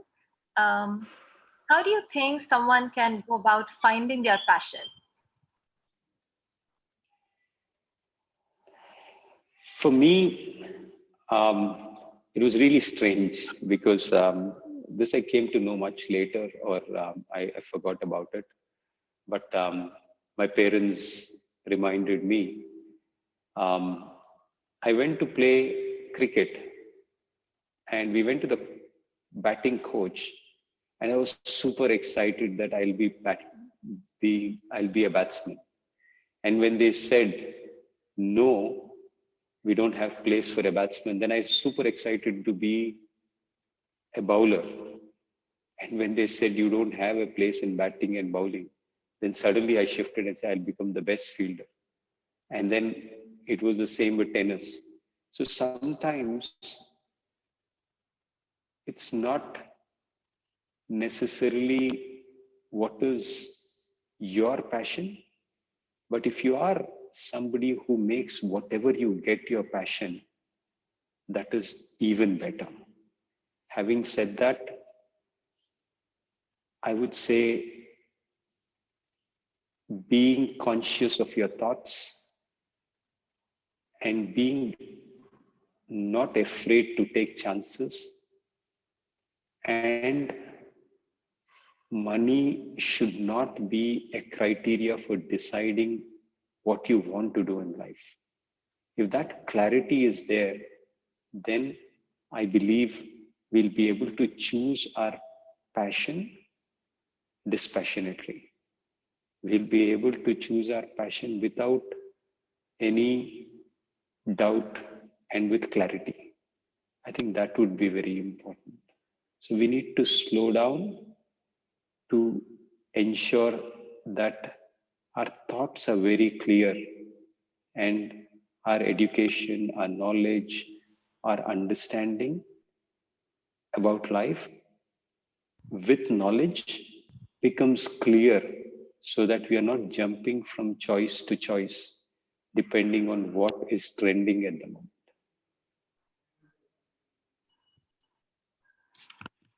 Thank you. Thank you so much, Mr. Gopichand. I think your session certainly gives us a very strong direction on how we can align our goals and our passion. And, you know, if there is synchronicity between the passion and goals, I think managing time, putting our A game on, each time will fall in place. Thank you so much, Mr. Gopichand. It has been a privilege to have you here. Thank you very much. It's really a pleasure. All the very best. Thank you. To all of you logged in, our next session is at 4 p.m. And the lineup we have is absolutely fabulous. So let me give you a sneak peek. We have Shiv Khemka, Vice Chairman of Sun Group, who will join us at 6 p.m. for an exclusive interview. We then have a power-packed live telecast of PV Sindhu, a name that needs absolutely no introduction, and Daji. So be sure to tune in at 4 p.m.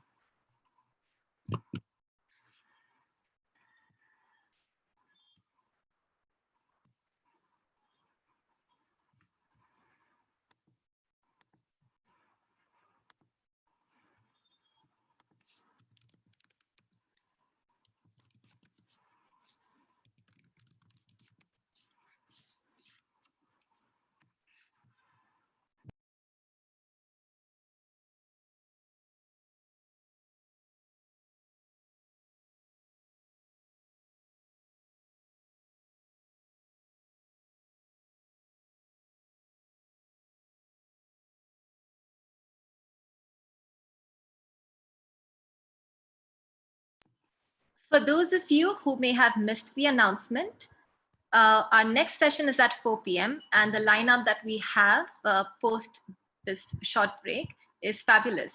So let me give you a bit of a heads up. We have Mr. Shiv Khemka, the Vice Chairman of Sun Group, who will join us at 6 p.m. for an exclusive interview.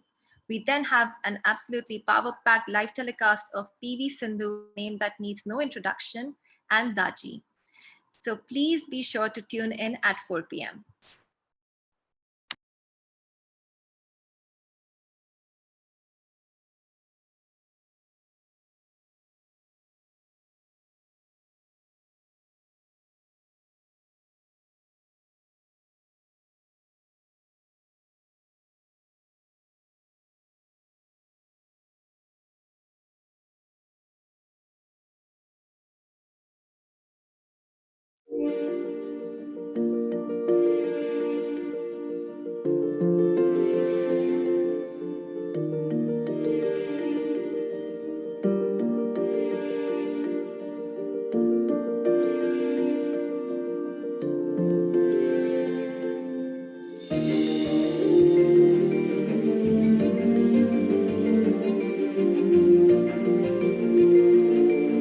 It's a great pleasure to be here today, and I'm really very thankful to you all.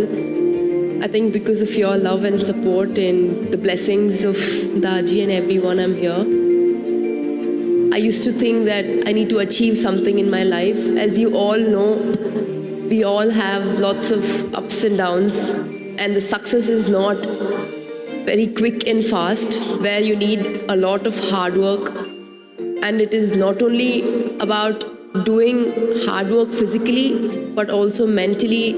Your heart needs to be calm, and your heart needs to be just very peaceful, where you can do whatever you want.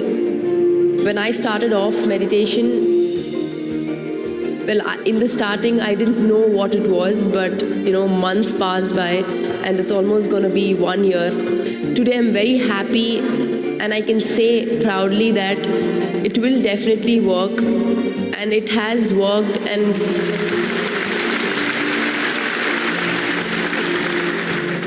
I believed in this heartfulness meditation, and I kept believing, and I wish and hope that you all also start doing it, and definitely you will feel a lot of differences in your life, and that will definitely help you.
Youth, quite frankly, is wasted on the young.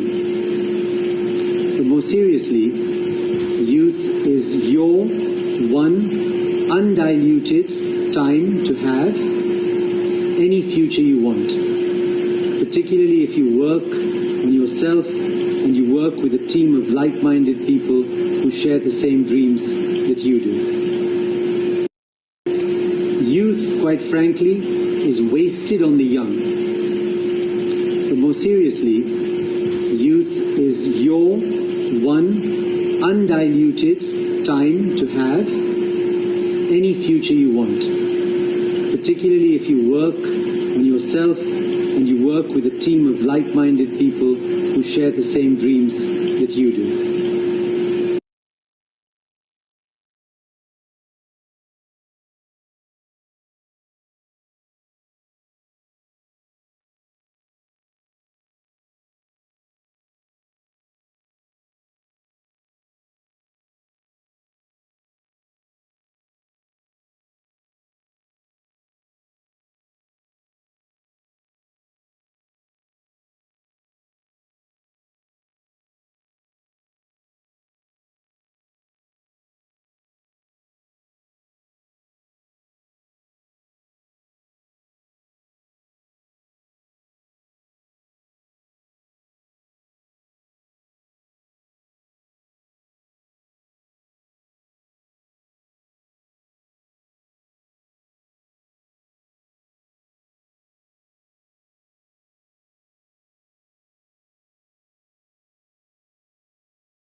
Welcome back, everyone.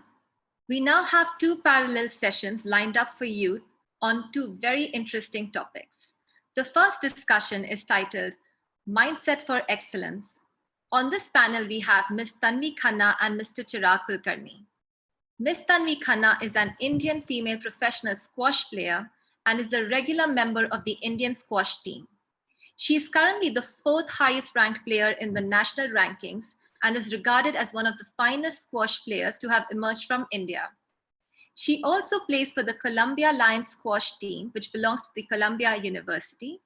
She achieved her highest PSA world ranking of 98 in September 2019 and broke into the top 100 for the first time during the 2019-20 PSA World Tour. We are absolutely privileged to have you here with us. Joining her, we have Mr. Chirag Kulkarni, who is the co-founder and chief marketing officer of Medley, a digital pharmacy that delivers prescription drugs to patients on the same day for free.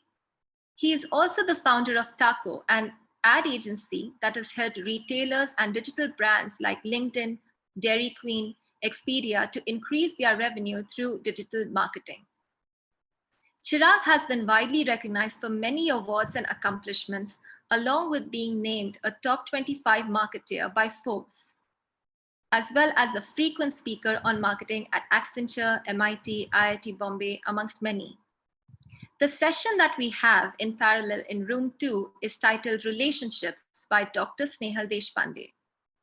Dr. Snehal Deshpande is a social entrepreneur with special interest in the field of child development and therapy. She's the director of SNE RERC, which is an institute having pan-India presence, serving kids with developmental delays.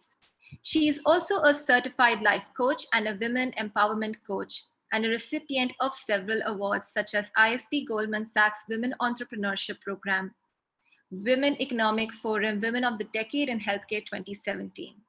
It's wonderful to have Ms. Tanvi, Mr. Chirag, and Dr. Snehal with us here today. So for those who would like to be part of the Mindset for Excellence session by Tanvi Khanna and Chirag, please stay on this link. For those who would like to attend the session on relationships by Dr. Deshpande, you may tune into room 2, link for which you will find on the same Facebook page.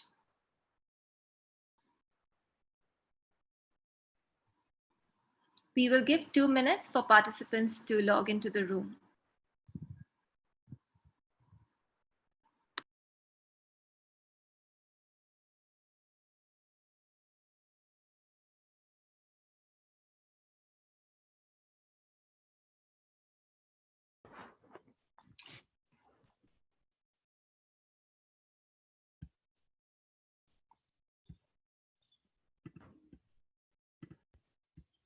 Okay. Thank you so much for that introduction. Tanvi, how are you? I'm good. How are you? Thank you for the introduction. Yeah, no, it's really, really exciting to be here. And Tanvi, where are you calling from today? So yeah, I'm from Delhi. So I'm based in Delhi. So I'm in my room and my parents are watching it on the next room. That's funny. Yeah, my parents are also watching next door. So Probably morning there, so good morning. thank you. Yeah, the sun is just rising, so it's I'm trying to manage with some light, and hopefully some natural light will come in. So Yeah.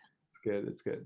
So, I think, obviously they did an introduction, so we don't have to go deep into it, but, just to give everyone a context around what today's session is going to be about.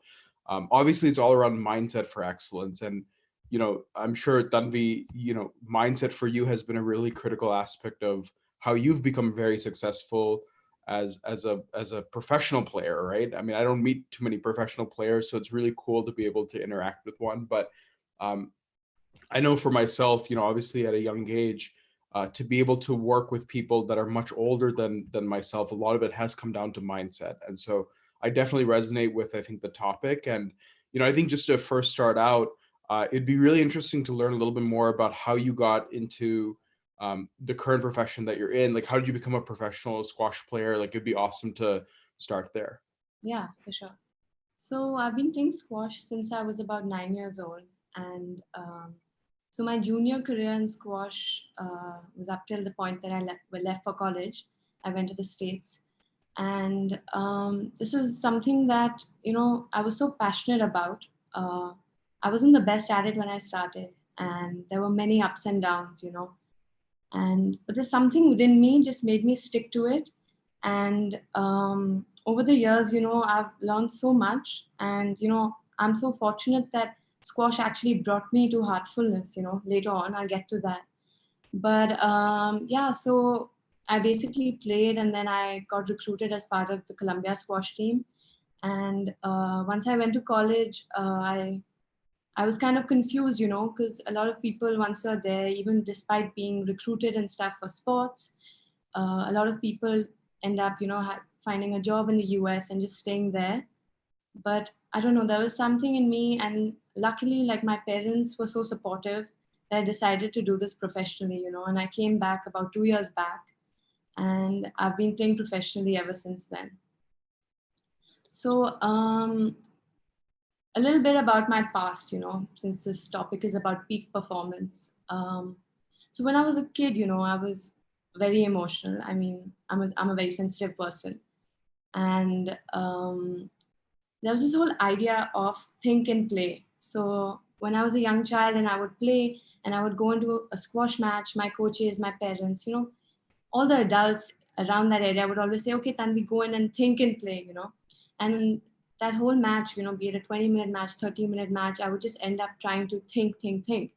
And coming out of the match, let's say after 20 minutes, and after having lost, I would tell myself, oh, Tanvi, today you didn't think enough, And that mindset kind of never left me, I may have gotten a little mentally tougher and more positive, but this whole concept of thinking and playing, it stuck with me, And about a year back, I was meeting this aunt of mine at a family, some birthday party, and she was talking to me about meditation because she'd been a professional golfer. And at that point, I had really started introspecting a lot. And I had done a few meditations on my own. Generally people in my generation, we like to go online and do guided meditations or use an app. And so it was very erratic. It was nothing consistent, and it was just 5 to 10 minutes. I couldn't sit longer than that. So one thing she told me, which really stuck with me, was, the same way in which you practice a sport with the same discipline and time and structure, you have to do your meditation in a similar format if you want the kind of benefit that I'm sure you want out of it. So I went back, and she put me in touch with a Heartfulness trainer. His name is Joshua. And at the time, I didn't know he was this famous author. And I just went to his house for a sitting. And I did 3 days in a row. I did the meditations, and each sitting was about 40 minutes, and it was just amazing sitting there with someone else and experiencing transmission for the first time. It was such a powerful experience because it just went by so fast. And those 3 days left me so decluttered. There was so much baggage that I didn't even know I had in me, And ever since then, I just knew that this is something which is so good for me, and I have to keep this up, not only in terms of sports, but in life in general. This just molds everything and shapes everything that I do. So I had an interview about on the 4th day after I started Heartfulness. And I've always been a very shy public speaker. Even in college, I would email my professors and say, I can't speak. I have a fear of speaking, and can you please, I'd send you my thoughts before class. I've always found a way out. Yeah. So interviews terrified me. And it was just surreal because I went for that interview and I just spoke, I just was in such a flow, and I actually didn't want it to end. And I just spoke for 15 minutes. And that was my first experience actually doing something from, your heart versus actually thinking and all, things started to flow from there. And yeah, that's what really kind of, it just like shook me, and I really felt the power of this sort of practice. And yeah, I've been doing it ever since then, and it's going to be a year now. That's awesome. That's really interesting. I'm curious about one thing that you said around overthinking, right? Because I think many of the people on this live, right, they've obviously experienced overthinking. I know I've experienced overthinking. It sounds like you have as well. talk to me a little bit about, where did overthinking start for you when you were on the squash court? And similarly, what have been some of the tools or techniques? Of course, heartfulness sounds like one of them, but are there other things that you've done to kind of aid at that overthinking nature that you've had on the squash court, as well as I'm sure off the squash court as well? Yeah, so I read this really amazing book once. It's called The Untethered Soul. Yeah, And that's a great book. yeah, it's an amazing book. And so the first chapter, as you know, it kind of talks about the voice inside your head. Yeah. And it really explains it really beautifully about how there's this constant chatter in your head, and it shows you how there'll be many different voices. So for me to say that, oh, okay, this one voice is Tanvi, but this other voice is not Tanvi, that's incorrect, because there's so many of them. To identify with one of them is giving them power over you. And it kind of shows you how to just start observing those thoughts around you, and kind of just not identifying with them, right? So actually, even before heartfulness, I'd started introspecting a lot about different ways of identifying with limiting beliefs and such and such. Another thing I found was every time I would play a tournament, just moments prior to, like, half an hour before my match, there would, even despite being in a really positive frame of mind, there'll always be that one thought creeping in and coming in saying, oh, you're gonna fail. And one fun way for me to deal with that was I just gave it a horrible, really funny name. And in Hindi, I just called it Bittu or something. And it would just be like, shut up, Bittu, every time it came. So I didn't give it that power over me. But upon starting, like, heartfulness, I, like when you're playing a match, and this happens to me a lot, I'm playing a match and I'm playing really well. And I come out and my coaches are like, damn good, you're like doing a really good job. And then I'll go into the third game, and then suddenly, like, I'll lose like a lot of points in a row. And you know what? Heartfulness made me aware of that feeling of tightness that comes in at that moment. And it took me some time to kind of realize that feeling of tension and fear. And it's so obvious that when you're feeling those emotions, how can you do anything logically? How can you hit the right shot? And so many people are unaware, like, at that moment they try to reinforce positivity through thoughts and stuff like that. But actually going within and trying to feel what you're feeling, and using feelings as a way to kind of maneuver your way, that's what I realized. Yeah, no, that's a great point. And one thing you also touched upon that I want to extract a little bit more is around, listening to that inner voice in your head, the negative inner voice, I should say, Yeah. versus listening to the inner voice within your heart, right? And when you started meditation, and the cool thing is a lot of the things that I think you probably use on a more practical basis are things we're going to experience today. So right after this session, right after our discussion, I should say, we're going to do a guided cleaning. And I think to your point about baggage and kind of helping remove some of that unwanted thoughts, and like just your that nature that we might have, that natural nature, those are some of the benefits of some of these practices that we're going to be discussing. But I'm curious, how did you shift between listening to your head versus listening to your heart? Like, what was kind of that transition that took place? Yeah, actually, it's even I'm thinking about this particular concept of, like, baggage and guilt. So I don't know when it happened, but it's interesting to think of how over the past 15 years or 20 years, or I'm 23 right now. Over the past 23 years, I've had so many experiences, as we all do. And throughout your life, people will say things to you, and you yourself will develop opinions about yourself, right? And I never ever questioned the fact that these things and assumptions I had about myself were actually just thoughts and words that had come to me. So I Yeah. had, over the course of my life, I had put these definite labels of me on me, whether it is in terms of squash or outside of squash, or just my character in general. And what started to happen was, like, people would give me feedback and criticism, and I wouldn't take it the best way because I was close to it, because it was emotional for me. Anything someone said to me, I took it personally as something that was attached to me. So if someone uh, like my coach comes and tells me that, oh, this part of your game needs a lot of work. It wasn't just a statement in isolation. It was this whole,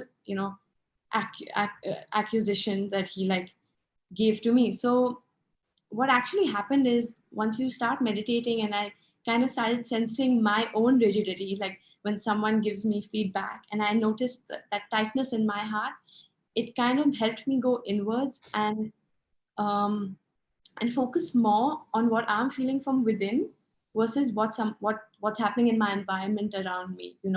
So it kind of showed me that all these things exist within you, and you can't blame the outside environment.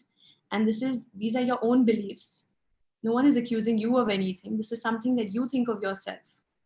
And actually, once you let go of that, Yeah. there's a whole world out there for you to experiment. And that really helped my game, because now when my coach gives me feedback, it's almost as though I look forward to it, because it's an experiment, it's a challenge. It's no more that I have this limiting belief in myself that, okay, like I'm going to struggle at this, I'm a slow learner. Like all that is gone. The language aspect of it is gone. It's just that he's told me to do this, and I'm a human being like anyone else. I have two hands, two legs.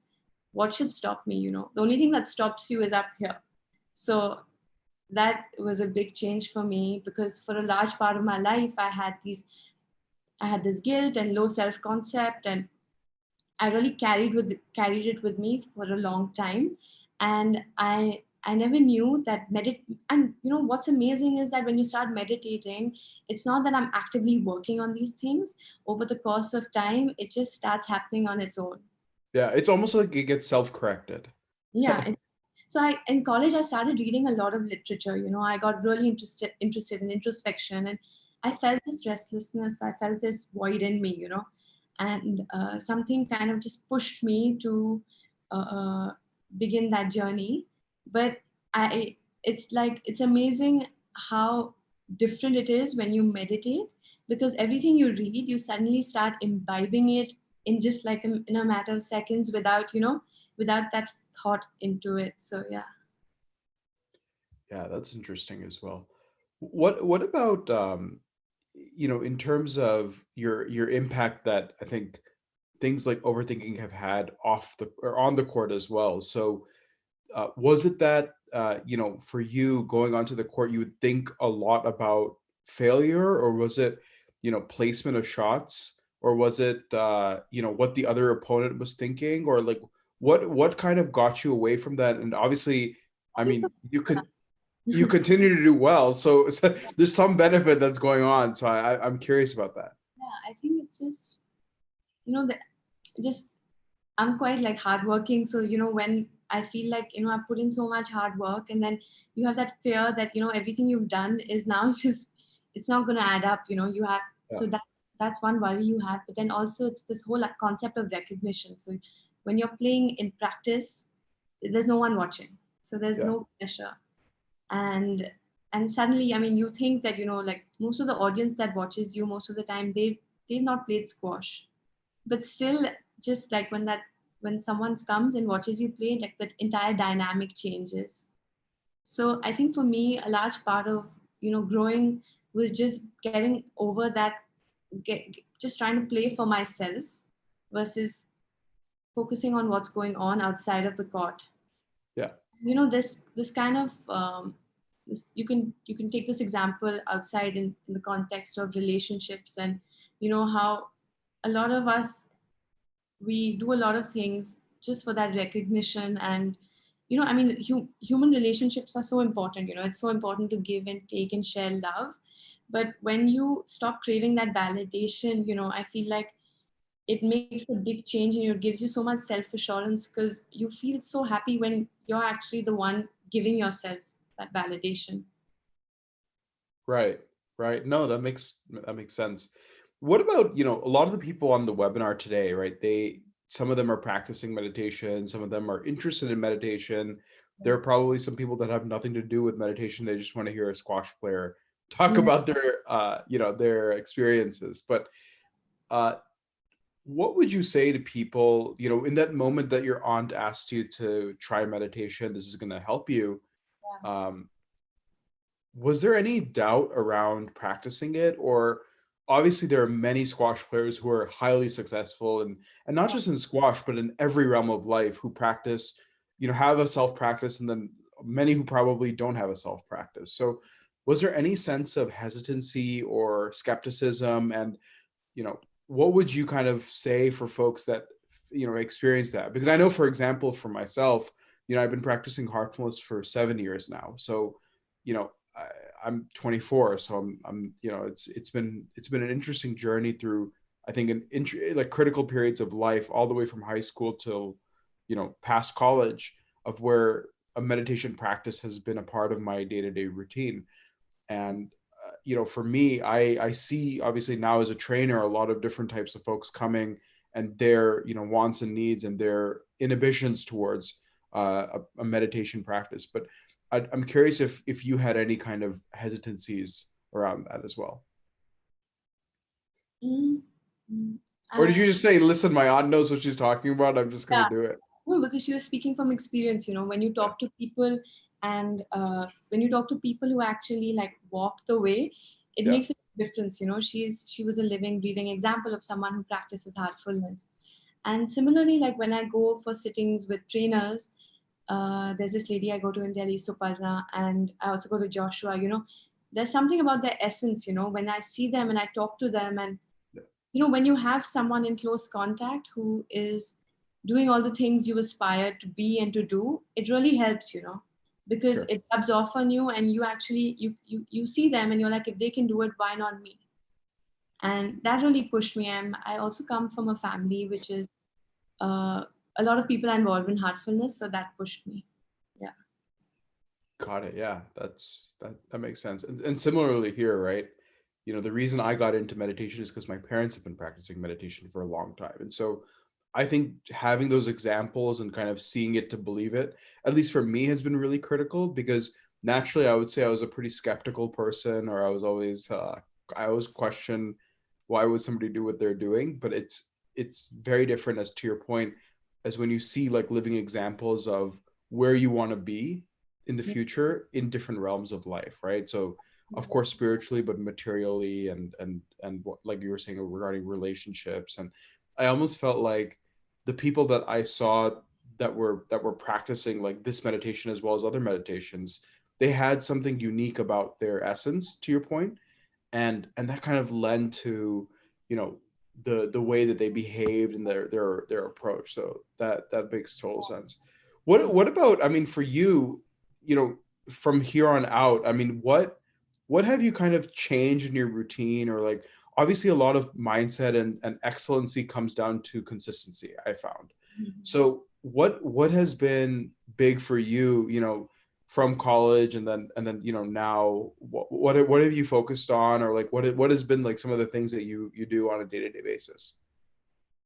In terms of meditation, or Meditation, but also how have you, one, incorporated meditation, but also like, what has day-to-day routine been like for you to maintain that consistency, yeah, to achieve excellence? it's not easy, because you're training for like 6-7 hours a day, so sometimes like I want to sleep in more, and Yeah. then I have to like rush to squash. So then I have like a very small window to meditate, and like, but the days I don't do it, I feel really different. So it's like I find time to do it. And so the morning meditation is something I do, and then in the evening I do cleaning. So after I come home, usually if I'm having an evening session after training, which is like the physical work, I'm already really tired, and there's so many impressions in my head, and there's so many emotions.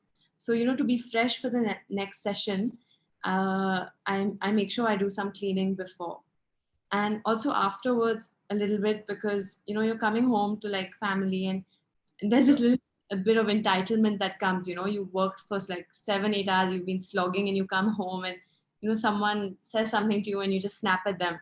You're like, I deserve like to be treated properly. So to just get rid of that entitlement, I'll meditate so that I'm a decent human being before.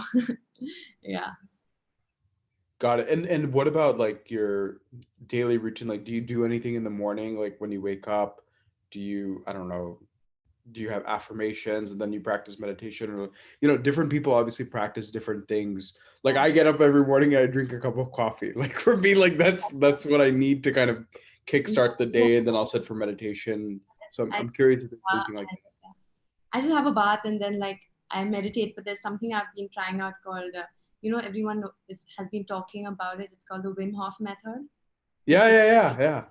So I've become a big fan of that. So I've been doing that after meditating. Why don't you tell people about that? Because I've only seen videos of people like Lewis Howes like do the Wim Hof method. I'm pretty new to it. Yeah, but basically you do 30 breaths, and on the 30th breath is when you kind of hold your breath and you just see how long you can go, and you do 4 rounds of that. And basically it's been the adrenaline that is produced in your body has been compared to like when someone goes bungee jumping. But the benefits of doing this is like this is stuff that I've just read, so I can't preach it. Sure. But Wim talks about how your body kind of turns from an acidic state to more alkaline, and basically it's for your immunity and also for your general well-being and happiness. And yeah, so there's an element of like cold plunge or something like that, right? There's the cold shower, but I haven't gone around to do that because. That's funny. Awesome. Well, I think we have, about 3 minutes left before we jump into Q&A, but where from here out do you kind of see meditation shaping your life? Or like, obviously you've been practicing for a year now and it sounds like it's been great, but So I started about a year back, and then within months, like all my family members also started. So we become a house full of meditation classes, and a lot of people I know have actually been open to it, and they've accepted it. And something I find is that when like you do it with your loved ones, it just changes the atmosphere at home. Everyone is so much more open to each other, and you like problems that have been in your family for a long time with each one of us, things just start sliding, and it really becomes a much lovelier place to be in. Now with my personal journey with meditation, I don't know, I just feel like in the past 1 year there's so much that's happened, like so many changes, that I'm so grateful for everything that's happened, that I honestly, I'm so happy with even the rate at which I don't want to change anything. I'm just on this path and I want to keep going. Wow. Yeah. I love it. Awesome. Great. Well, I think, why don't we open up to, some Q&A. I think it'd be great to hear from other folks that have questions about, whatever they want to ask that's relevant. So I don't know how we want to facilitate that.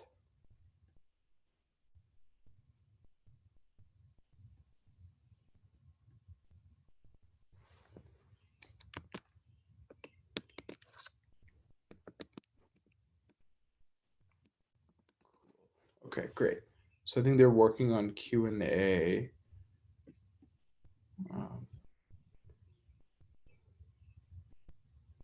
Perfect. What have you kind of been doing for training now that we're in quarantine, we're at home? Like how has also meditation impacted you in that sense as well? Yeah, so most people, like most athletes I know, they're dying to get back on court, and even I am, but it's just nice to have this time to to myself, and to spend it with my family. And in India we have like a lot of staff at home with us, and people like who cook and like clean and stuff like that. So it's really nice to spend time with them, because they are our family, and it's amazing just sharing a space together and getting to know more about each other. So I've just been doing that, and I've been doing my online fitness every day with my fitness trainer, and so I've been keeping that up. But other than just training for an hour a day, not much else. just been playing a lot of board games and just having relaxing. Got it. Awesome. So I think we have a couple of questions that have come in, but I think to start off with, one question we have here is, what advice would you give to the youth?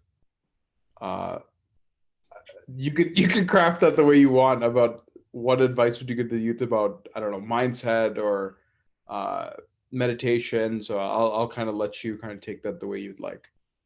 Um,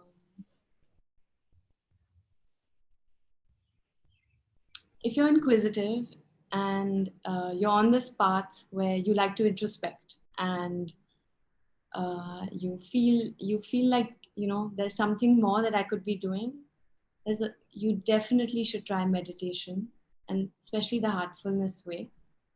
And just otherwise be open, because there's so many things out there for you to try at this stage in your life, and there's so much time as well. So I mean, don't have rigid beliefs about anything. I mean, something I'm working on. So yeah. Yeah. What about you? How would you answer that? Yeah, I think just openness is so critical, right? I think many times we want to create or we want to control a situation, whether it's, with regards to career or jobs or relationships or, quarantine as an example. Like there's so many times as humans, like we want to create or control the situation. Yeah. And I think it's best to trust the process, as hard as that might sound. I think it's best to trust the process and understand that if you put forth your efforts, I think things naturally, and you're in unison, I think, with what you believe. I think things naturally come. So I think that's probably the thing I wish I knew maybe 5-6 years ago, or I should say I continually work on. So that's one. Then another one here we have, which I think is actually very interesting, is around like loss, right? So not loss in terms of family member, but loss in terms of experiencing failure, right? So the question is around, have you experienced a severe streak of losses or failures? And talk to us a little bit about resiliency, or like how you've come back from them. Yeah. So, I mean, like I mentioned earlier, I'm very sensitive. So, just generally, when I was younger, I would get very emotional after losing, and despite it happening again and again. But over the past year, at least, what I'm finding is that I'm becoming better at dealing with it, because once you have you have this faith in something bigger than you almost. Yeah. You I don't know, it just takes care of that. Like I met Daji once, and I asked him about dealing with loss, and he said it's so important that when you win and when you lose, you're at that state of equilibrium. You shouldn't go Yeah. up or too down. And hearing that from him, it really really stuck with me, and it helped me a lot, because it was just the answer I wanted, because I never appreciated the heaviness I felt after losing, and it didn't feel right, because there's so many outside factors that come into how you perform, and every individual tries their best, and maybe at that point that was my best. Maybe my mental capacity or my physical capacity wasn't just good enough, and that's why I lost, right? So you have to be kinder to yourself, definitely, because a lot of stuff is going to happen in your environment, and the only thing you can control is how you kind of respond to it. Totally. Yeah. Totally. Yeah, I couldn't agree. I mean, if kind of goes back to that point about openness, right? Is that in many times losses might be opportunities for success in the future, but there's a critical lesson or there's a critical juncture that you're trying to learn as a result. So yeah, I totally resonate with that. And I think another point that you brought up that's really interesting is around, like, I almost think of it as lessening the blows on both ends. So like the highs, being kind of in that state of equilibrium as Daji talks about, right? So the highs not being as high and the lows not being as low, so staying kind of in that state of I guess close to that. yeah. Yeah, that's interesting. And then there's another one, that there's a couple more actually that have come in. How could we get motivation to beat procrastination? and focus on goals and just become better. So I think it's actually very apt. Like, you talked about there are some days when you wake up and like you're tired and like you want to go back to Yeah. sleep, right? Like everyone experiences that. So like, what motivates you, or how do you beat that? So, once you start, this is something I'm talking about with experience. Um, Once you start meditating, you become so mindful. You start witnessing how you're feeling from within, right?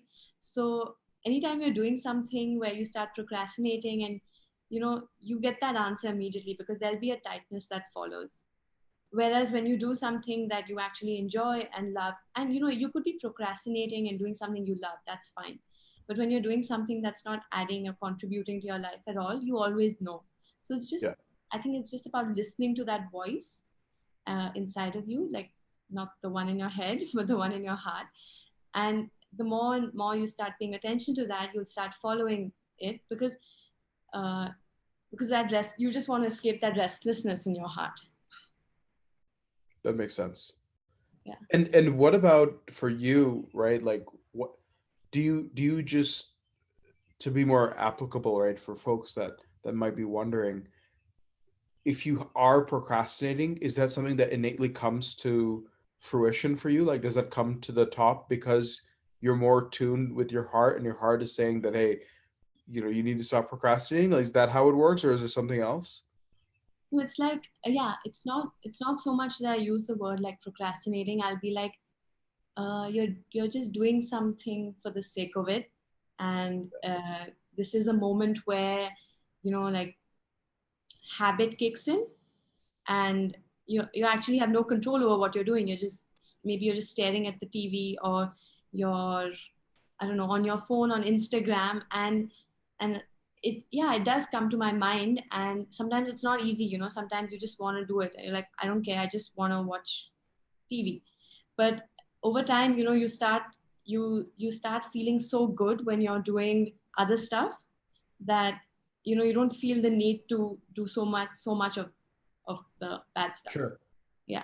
Yeah, that's interesting. I almost feel like, for me at least, resisting doing something Yeah. actually ends up me wanting to do it more. Yeah, I agree. So, Yeah. right. And I think through this process too, like, we're going to learn a technique called cleaning, right?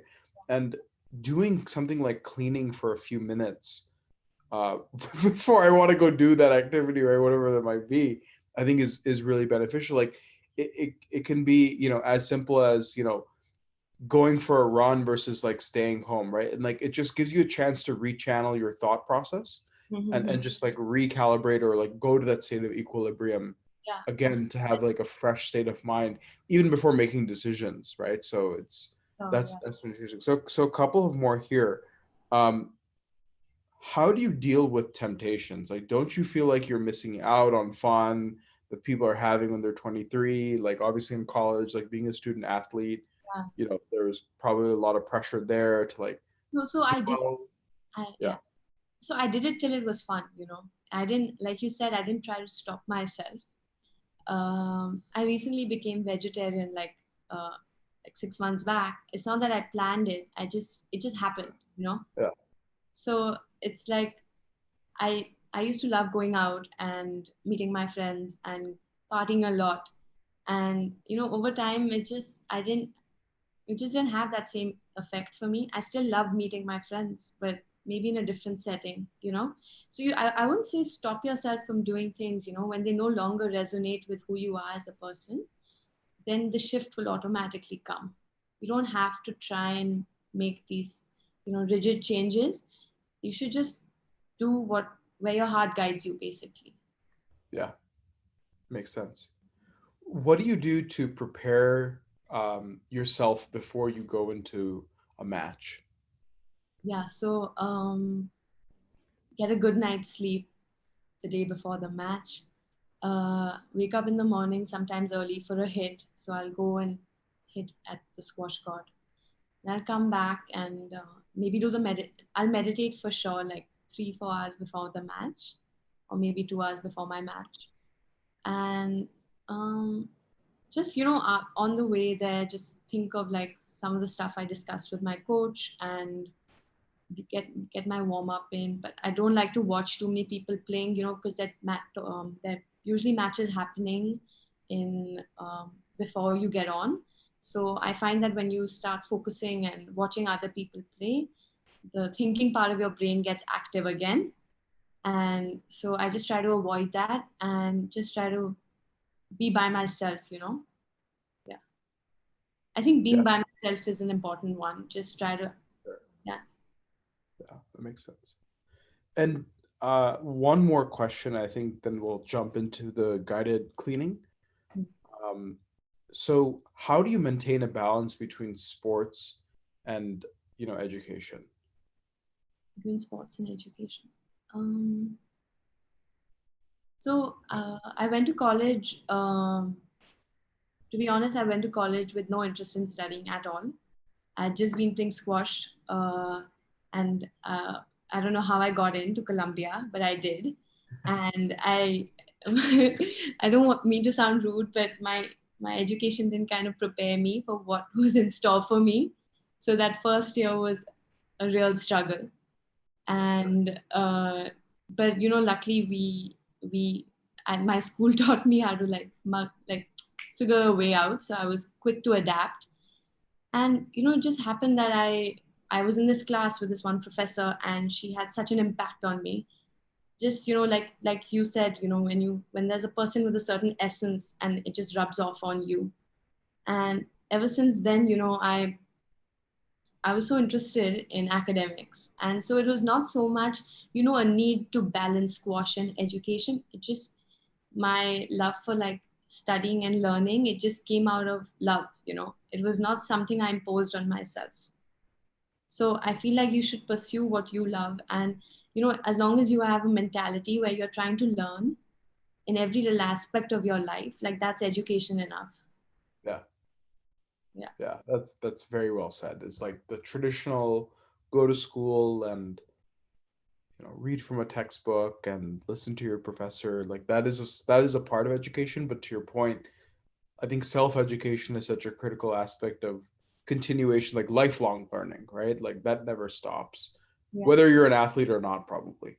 Yeah, I had a question for you actually. How did you decide? Like, when did you decide you're going to become a trainer? Because you're quite young. Yeah. Yeah, I think for me it was more around I was practicing, meditation, and there was just, I think, just natural inclination to then take this and teach it to more folks, right? And so, there was a selection process involved and like a training process too. But it's been interesting to be able to see people that are our age and kind of guide them through this meditation practice. And um, I think it helps, right? Because you have your meditation practice, but then you're also, you know, giving sessions and working with people who are just learning for the first time, right? And it's like a lot of the things that you're saying, right? In many ways, like I remember when I was taking my first sittings and I was highly skeptical, right? Yeah. Of like, what is this, and but now it's something that I can't live without, which is so it goes back to our point about openness, right? Like who would have known that this would have been something that would have been so critical? And it's almost weaved and played into so many different aspects of life. So, I've been a trainer now for the last 5 years or so, 4 years, 5 years, something like that. So it's been good. Yeah. So cool. Well, Tanvi, any last things before we jump into the guided cleaning and then we'll jump into meditation? Oh, I think we should just start. Yeah. Okay, great. Okay, so maybe I'll give a little bit of context around the guided cleaning, for everyone here. So, as Tanvi alluded to, we have many times at the end of the day, we're carrying on a lot of complexities and impurities and just thoughts that carry on through the day, baggage you could call them, right? So the cleaning process is typically done in the evenings, but to our point, it can be done really at any point in which you feel like you need to kind of reset. And so this is a really handy tool within your toolkit of meditation to allow you to kind of recalibrate, right? And it's an active process, whereas meditation, which we're going to do active, which we're going to do after, is a little bit more of a passive process. So what we're going to do, and I'll take you through the guided cleaning, but what you'll want to do is close your eyes and basically give the suggestion that all the impurities and complexities are leaving your system from the back, basically from your head to the bottom of your tailbone, so all the way out from the back. And you can either envision smoke or mist, for example, leaving your back, whichever you feel comfortable with. And it's an active process, so you don't need to think about specific things. However, you should feel that process kind of happening. Versus the meditation, which we'll do after, is a little bit more subtle. So I'll walk you guys through what this will look like, and we'll do this for 10 minutes or so, and then I'll kind of guide you back into the guided relaxation, and we'll do the meditation from there, if that works. Sounds good? Yeah. Ready?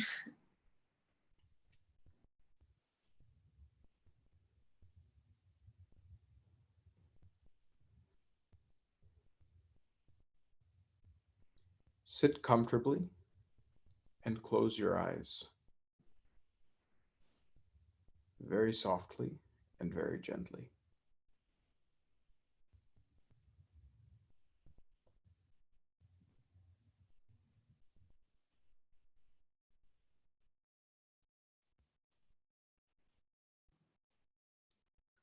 Through this guided cleaning,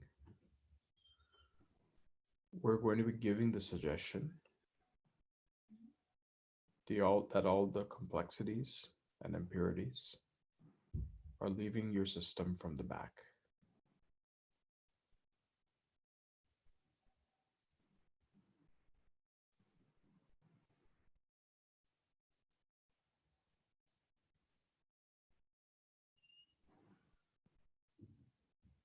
We're going to start with the top of the head.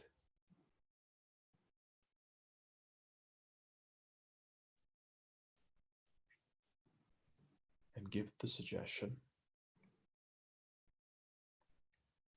that the complexities and impurities are leaving your system out the back. From the top of your head, all the way down to your shoulders, to the bottom of your spine.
That's all.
How do you feel?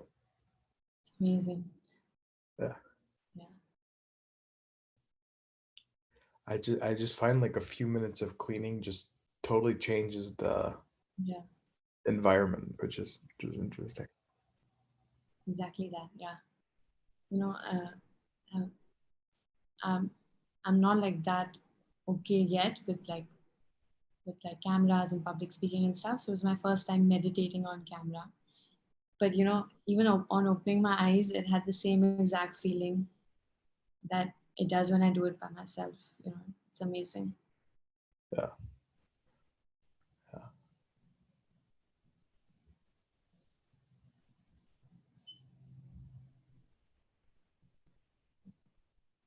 Yeah. I think the cleaning process as a whole is such a critical aspect, I think, of obviously heartfulness, but for me, like day-to-day life as a part of lifestyle, because to my earlier point, it allows you to kind of reset your.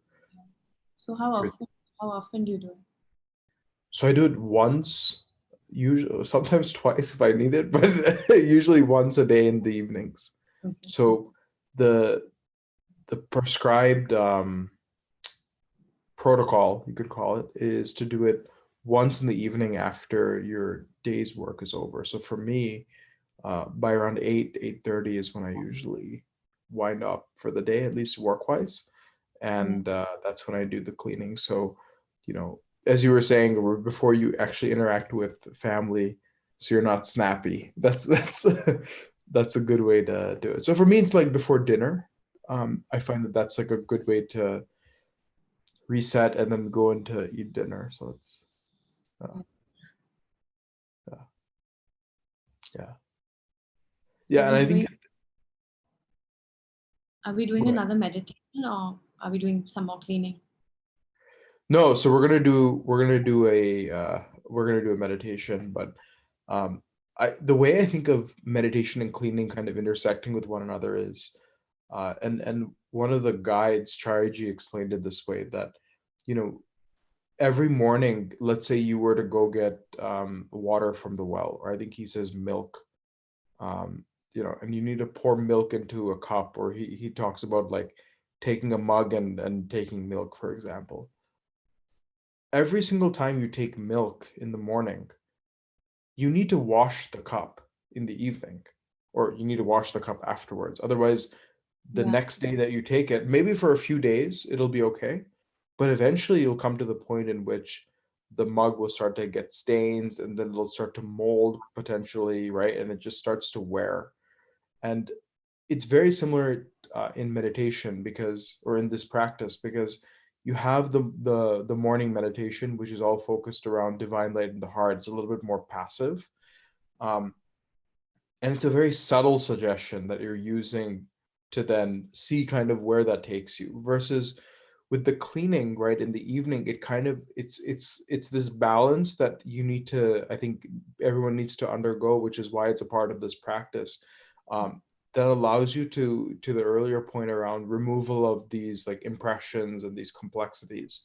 And it fits so beautifully well with the morning meditation, which is all about taking in versus the cleaning is about taking out. So So that's yeah.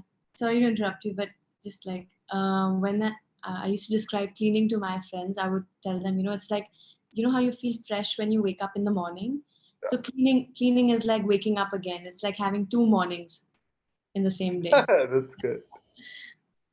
Yeah, and a question that I used to have and I used to get is, well, how do I know that I'm not, and especially I think with meditation, with cleaning, it's a little bit more active, so you're alert. The whole point is to be alert. You shouldn't be, but with meditation, the question becomes, how do I know I'm meditating versus I'm sleeping? And we'll experience meditation right after this, and uh, it's hard to say, but I think the easiest thing to point your finger on is, or put your finger on is, after you wake up, you usually feel pretty groggy, right?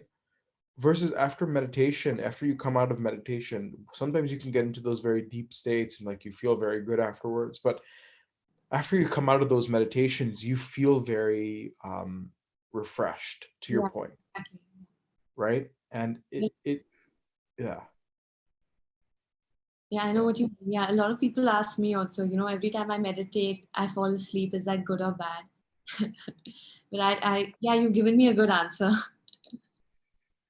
yeah, because then you kind of you can differentiate, because sometimes of course you get into such deep states of meditations that honestly, like, sometimes you'll fall asleep, and that's the whole purpose around doing meditation when you're alert, though, right? But it should be something that is very natural, versus with the cleaning process, it's something that is highly you kind of need to be active. It's an active process versus meditation, which is passive. So I think, and Tanvi, you spoke a little bit about this around pranahuti, right? And I think why heartfulness is so different from other practices is because it's utilizing this yogic energy, right? And during this meditation, what we're going to be doing is I'll take you guys through a relaxation, and we'll sit for about 20 minutes. And um, to put it simply, and Tanvi, you started about a year ago, so if you have some words of wisdom for folks that are trying it for the first time, feel free to share. But what we'll do is, after the relaxation takes place, um, what you want to do is bring your attention to your heart and give the suggestion that divine light is present within your heart, right? Or light is present within your heart, and it's pulling you inwards. Um, and there's not really much to really explain beyond that, other than experiencing what that feels like. And I think, after, for me at least, I remember I had a lot of questions around what does that even mean. And I think just giving that suggestion and then being open to what you're going to be experiencing is the best way that I found in Yeah, explaining what that transition looks like. yeah, 100%. Just being open to it, Yeah, and one of the guides in Heartfulness, Babuji, he talks about light, divine light within the heart, as light without luminosity. So you're not imagining a physical light, or you're not trying to close your eyes so tight that you see light. But I remember I did that during my first session. But uh, the key, I think, is to just give that suggestion and then just stay present within your heart, right? And I think that kind of will take you to, over time, I think it takes you to unique places, which is the really the best way I can explain it. Yeah. So we'll do the relaxation, and then we'll go into meditation, and we'll sit for 20 minutes, and then we'll wrap up from there. Cool.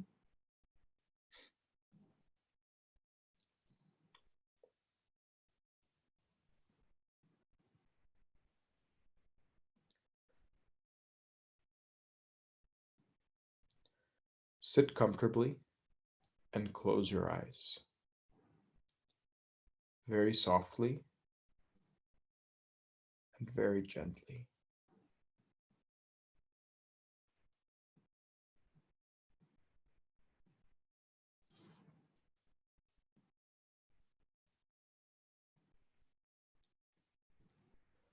Let's begin with the toes. Wiggle them if necessary, and feel the energy from the earth moving up through your toes, allowing them to deeply relax.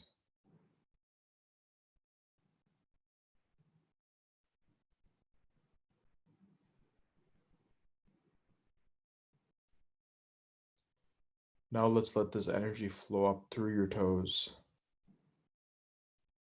into your ankles, and allow this energy to flow up through your knees,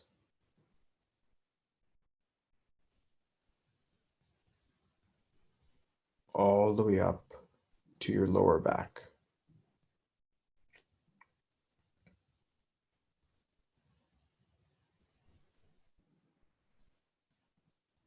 Your legs are deeply relaxed now.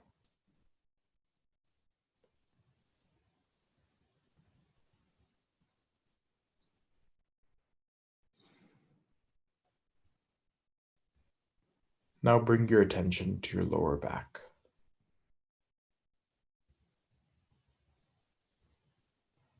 And allow this energy to move up through your lower back,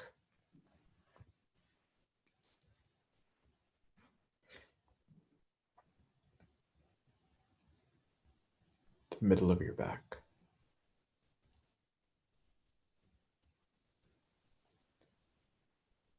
extending up to your upper back and out through your shoulders.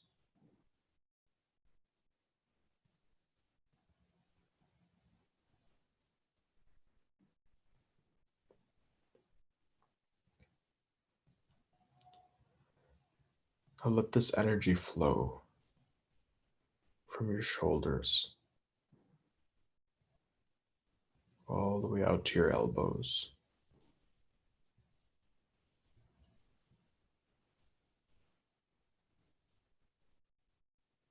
Let it extend out through your forearms, all the way to the tips of your fingers, allowing your arms to deeply relax.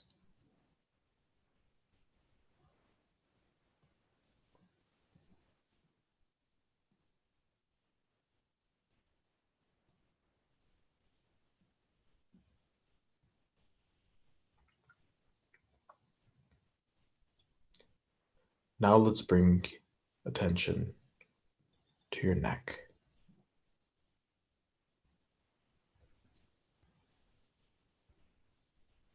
And allow this energy to flow up through your neck, through your mouth, your nose, your eyes, your forehead, all the way to the top of your head.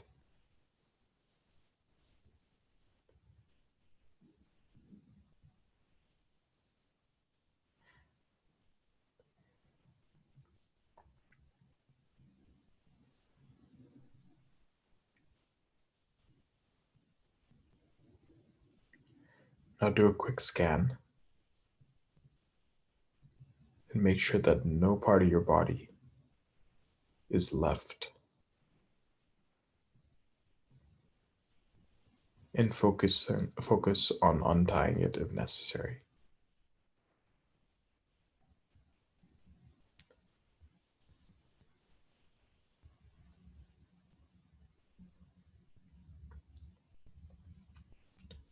Your entire body is now deeply relaxed.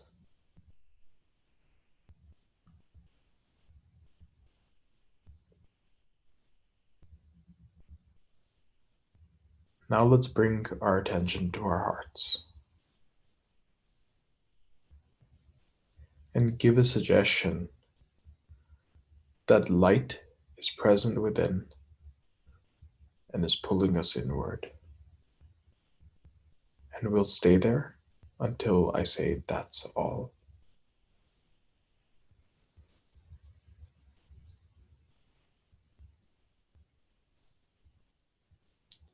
Please start meditation.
That's all.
How do you feel?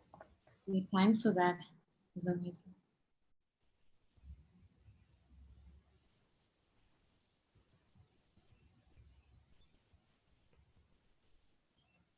I want to talk a little bit about what one is supposed to do, like right after the meditation, like how you're supposed to immerse yourself in this for a few Yeah. seconds. Yeah. So after the meditation, it's best to, after the meditation has ended, to keep your eyes closed and kind of introspect what has happened, and then afterwards, if you have a notebook or a diary next to you, you can use that as a tool to kind of keep track of your observances that you've had, during each meditation. And in the beginning, it may sound trivial, but by keeping track of this, you're able to kind of compare and contrast, um, not only the different meditations you've had, but your experiences that you've had, but uh, what you're seeing in these meditations as well, and like how it's affecting you and some of those things. So keeping a diary for those purposes, I think, has been really critical. Yeah, definitely. Yeah. Awesome.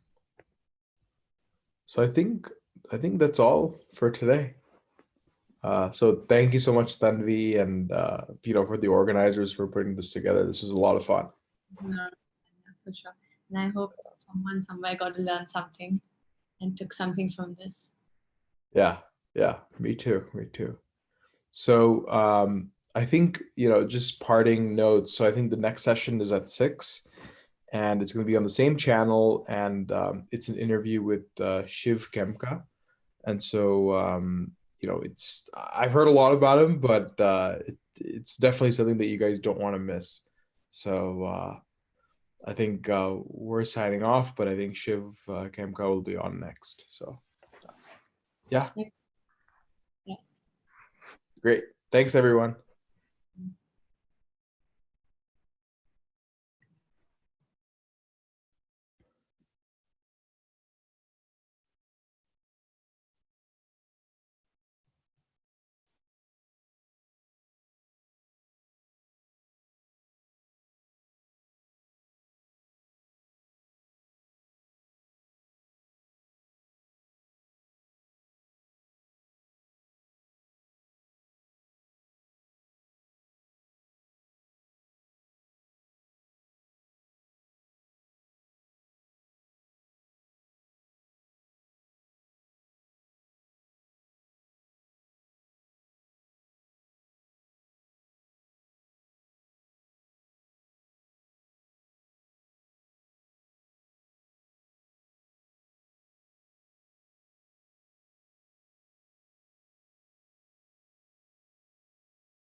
There are so many people we had to meet. There are so many journeys that we wanted to take. So many places we had to go. Embark on new adventures or revisit old familiar places. But now, all that seems lost in uncertainty, and distances seem more daunting than ever. Yet, in these troubled times, there is still a journey that every one of us can undertake. And what's more, it's a journey that everyone can undertake together. It's a journey that can help us overcome adversity, loss, loneliness, and distance. It's a journey that can enrich the individual as well as all of humanity. It's a journey to a place of compassion, purity, happiness, and love. A place that is actually closer than you think. Let's take an epic journey into our hearts. Join Heartfulness Guide Darji for a special worldwide meditation on the 2nd of April at 12 noon Greenwich Mean Time. That's 5:30 p.m. Indian Standard Time. Let's journey together, now more than ever.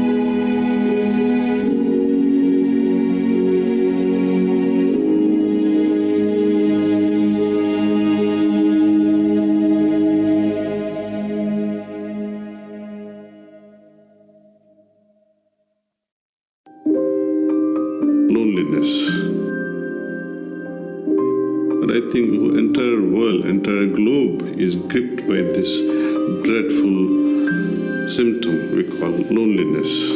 Loneliness is where you feel totally disconnected. You may be in the midst of people, but you feel left out. You don't feel like associating with anyone.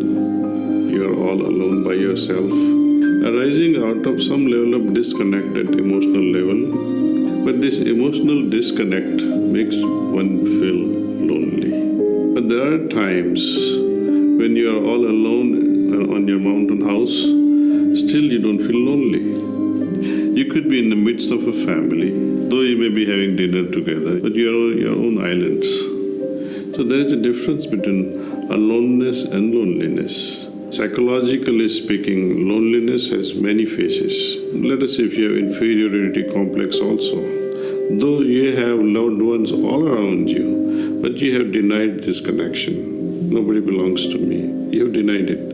I don't need to associate myself. I don't want to be part of it. The reason why they are lonely is themselves. They have such a bloated ego. But deep down, when you see the whole scenario, you will see, oh wow, this person is lonely, and the only reason is his arrogance. Loneliness has nothing to do with other people. When you feel lonely, take it as a signal from within. There is an inner connection that needs tending. Get back in touch with that most essential thing which has been with you since the very beginning. That is the root of all longing. Let us say you are on a flight. Observe what happens inside you, where you are, where your focus is. When you are first sitting in the flight, you are observing, this person is carrying too much of baggage. Oh, this person looks good. That person, not so good. This air hostess, she's gorgeous. You see how the thoughts processes are always outward. Analyze this. Ask yourself, am I settled? Am I drawn within myself at any given moment? Most people today are drawn outward, which is unnatural life.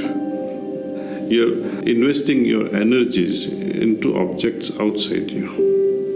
But when I settle down, I focus myself, then you're able to pay attention to the outside world, at the same time remaining focused within yourself. With this practice of meditation, your loneliness will be replaced by joy. And you will feel that joy no matter what, whether you are in a crowd or you are all alone. Togetherness, or what they call in Buddhism, Sangha, can help immensely towards combating loneliness.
It's a great pleasure to be here today, and I'm really very thankful to you all.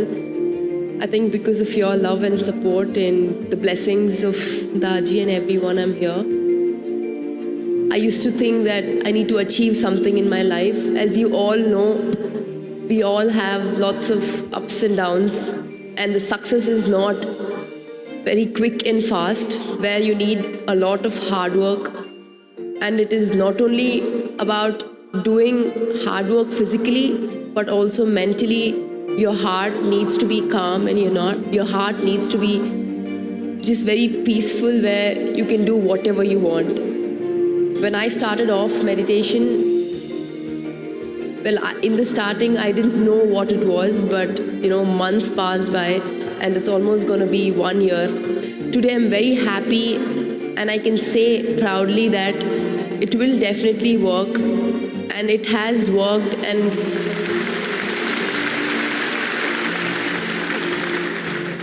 I believed in this heartfulness meditation, and I kept believing, and I wish and hope that you all also start doing it, and definitely you will feel a lot of differences in your life, and that will definitely help you.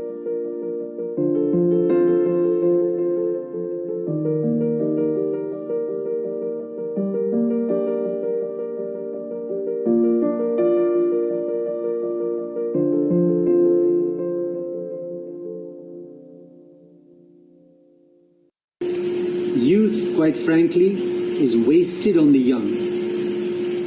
But more seriously, youth is your one undiluted time to have any future you want, particularly if you work on yourself and you work with a team of like-minded people who share the same dreams that you do.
I'm very grateful for the organizers of Youth 2.0 from Heartfulness. I've really enjoyed today's session, and this is my first ever. I'm taking away that the pupa phase is really important for our growth, and that we can see this pandemic as an opportunity to design our destiny in the future and open up to a new world of possibilities. It was really nice to hear the speakers, the yoga and the meditation session. That really put a lot of perspective and connected all of our hearts in this time of distance. And another really nice perspective and advantage of meditation was very beautifully put, that a psychiatrist might just be able to help you consciously deal with one difficult situation, but meditation goes through the subconscious and removes chunks by catalyzing this unblocking process and help you live a very light and joyful life. So looking forward to my 2 days here, and thank you for my first day.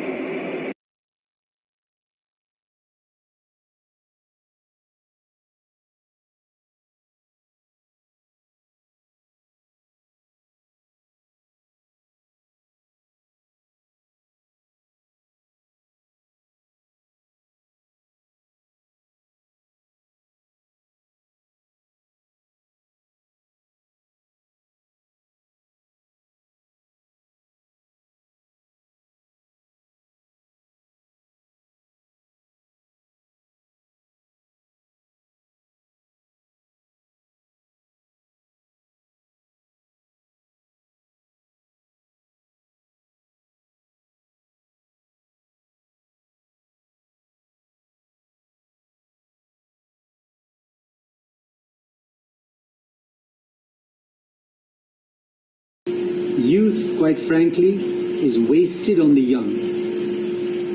But more seriously, youth is your one undiluted time to have any future you want, particularly if you work on yourself and you work with a team of like-minded people who share the same dreams that you do.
To all those who are tuned in, thank you so much for joining us after the break. We hope that the following session is going to be really interesting for you. We have a few technical challenges, so we will start the session in a couple of minutes. Please do stay tuned.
Looks like we're ready to start our session today.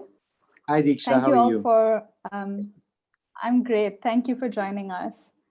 Thank you also to the audience for staying tuned in. We have someone so illustrious now with us that it's hard to condense his introduction to a few minutes, but I'm going to try. You might want to hold on to your seats for this. So Shiv Khemka here is the vice chairman of the Sun Group. It's a diversified group operating across the world in industries including equity, venture capital, renewable energy, electric mobility, high technology, and gold mining. He's also executive chairman of the Global Education and Leadership Foundation, an education initiative that's committed to identifying, nurturing, and supporting ethical and altruistic leaders to improve the inner and outer state of the world. He serves on the board of governors of Junior Achievement Worldwide and is a trustee of the Foundation Leadership Council at the United World College, Southeast Asia. He's also recognized at international fora, such as the World Economic Forum, where he is a member of the Global Agenda Council on Education, and was even elected a Global Leader for Tomorrow in 1997. He is a member of the BRICS Business Council, and he leads the Indian business representation to the Shanghai Cooperation Organization. Shiv has served on boards and councils in many academic and policy institutions, including the Wharton School, the University of Pennsylvania, the Asia Society Policy Institute, Stanford University, Yale University, Brown University, and many more. He has also been a recipient of the Wharton India Alumni Award, the Dr. Jean Meyer Global Citizenship Award, and the Outstanding Contribution to Education Prize.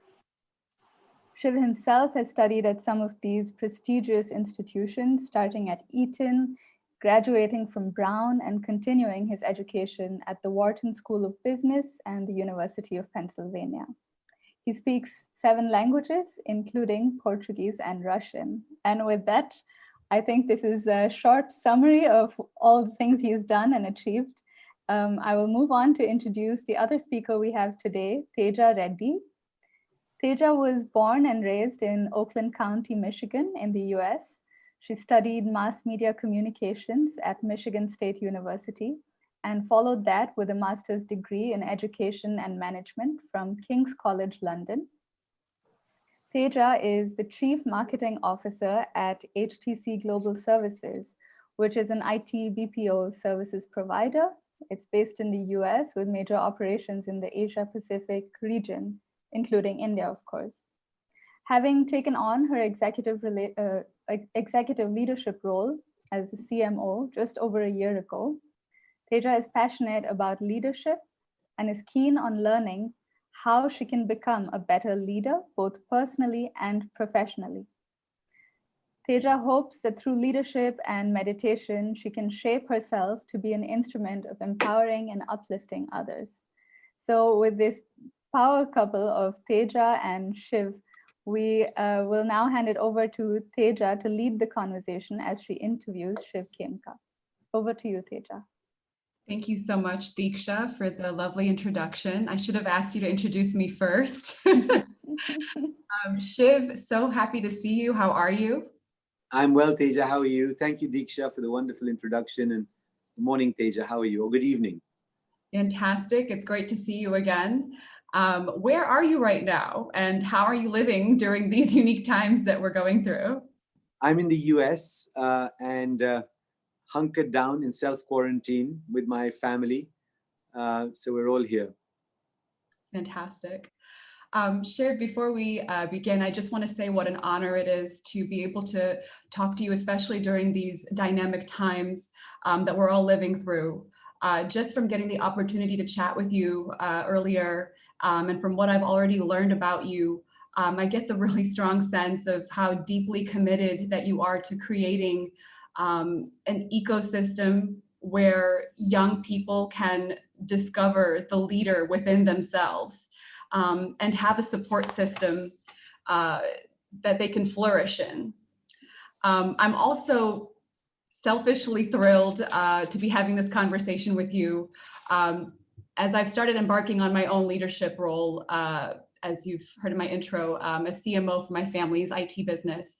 It's been both rewarding and also a little bit stressful and overwhelming at times, especially when I realized all that I was responsible for and the weight of ownership can be a challenge. I know that you've also yourself have worked hard to support your family-owned business as well. Is there a moment where you had a similar realization and a moment where it pushed you to achieve the greatest heights that you could? Thanks, Teja. I think coming from a family business, from a young age, you're sort of brought up in the milieu of discussing family business, and expectations of different types are created, even if parents don't do that in a way which forces you to do something.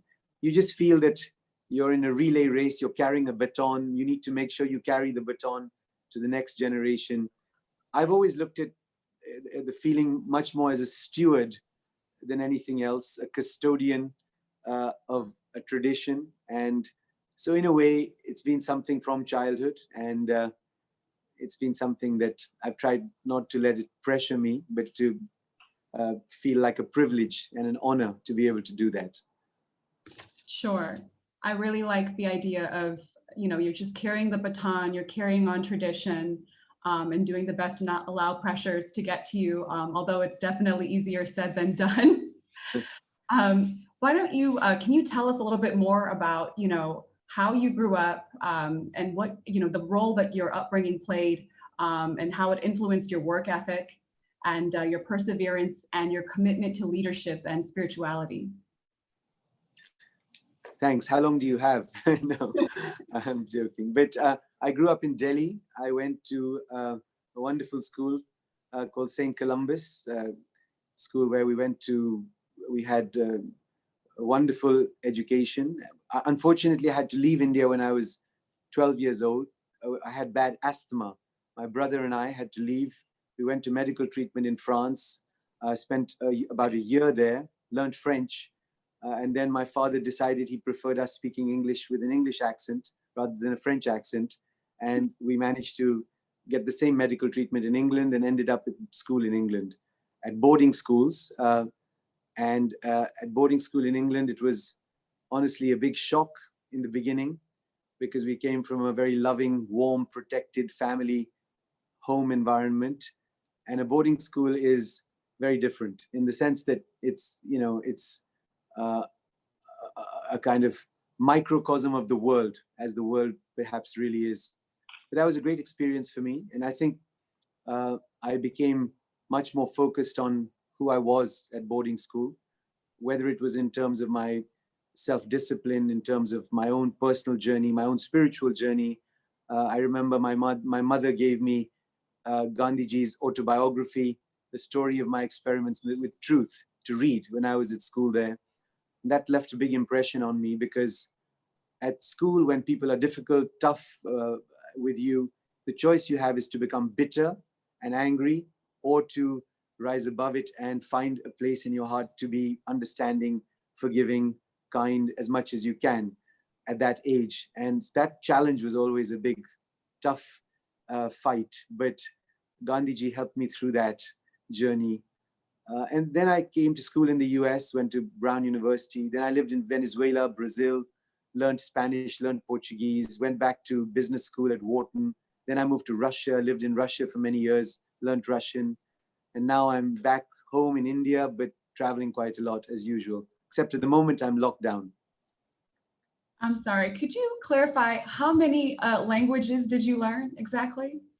I learned 7 languages along the way. Would you mind if I challenged you to say something in all 7 languages? I just need to hear it. Тогда я могу говорить по-русски, как дела? Это русский язык. Puedo hablar español también. Posso falar português. Você fala português, morei no Brasil. Buonasera.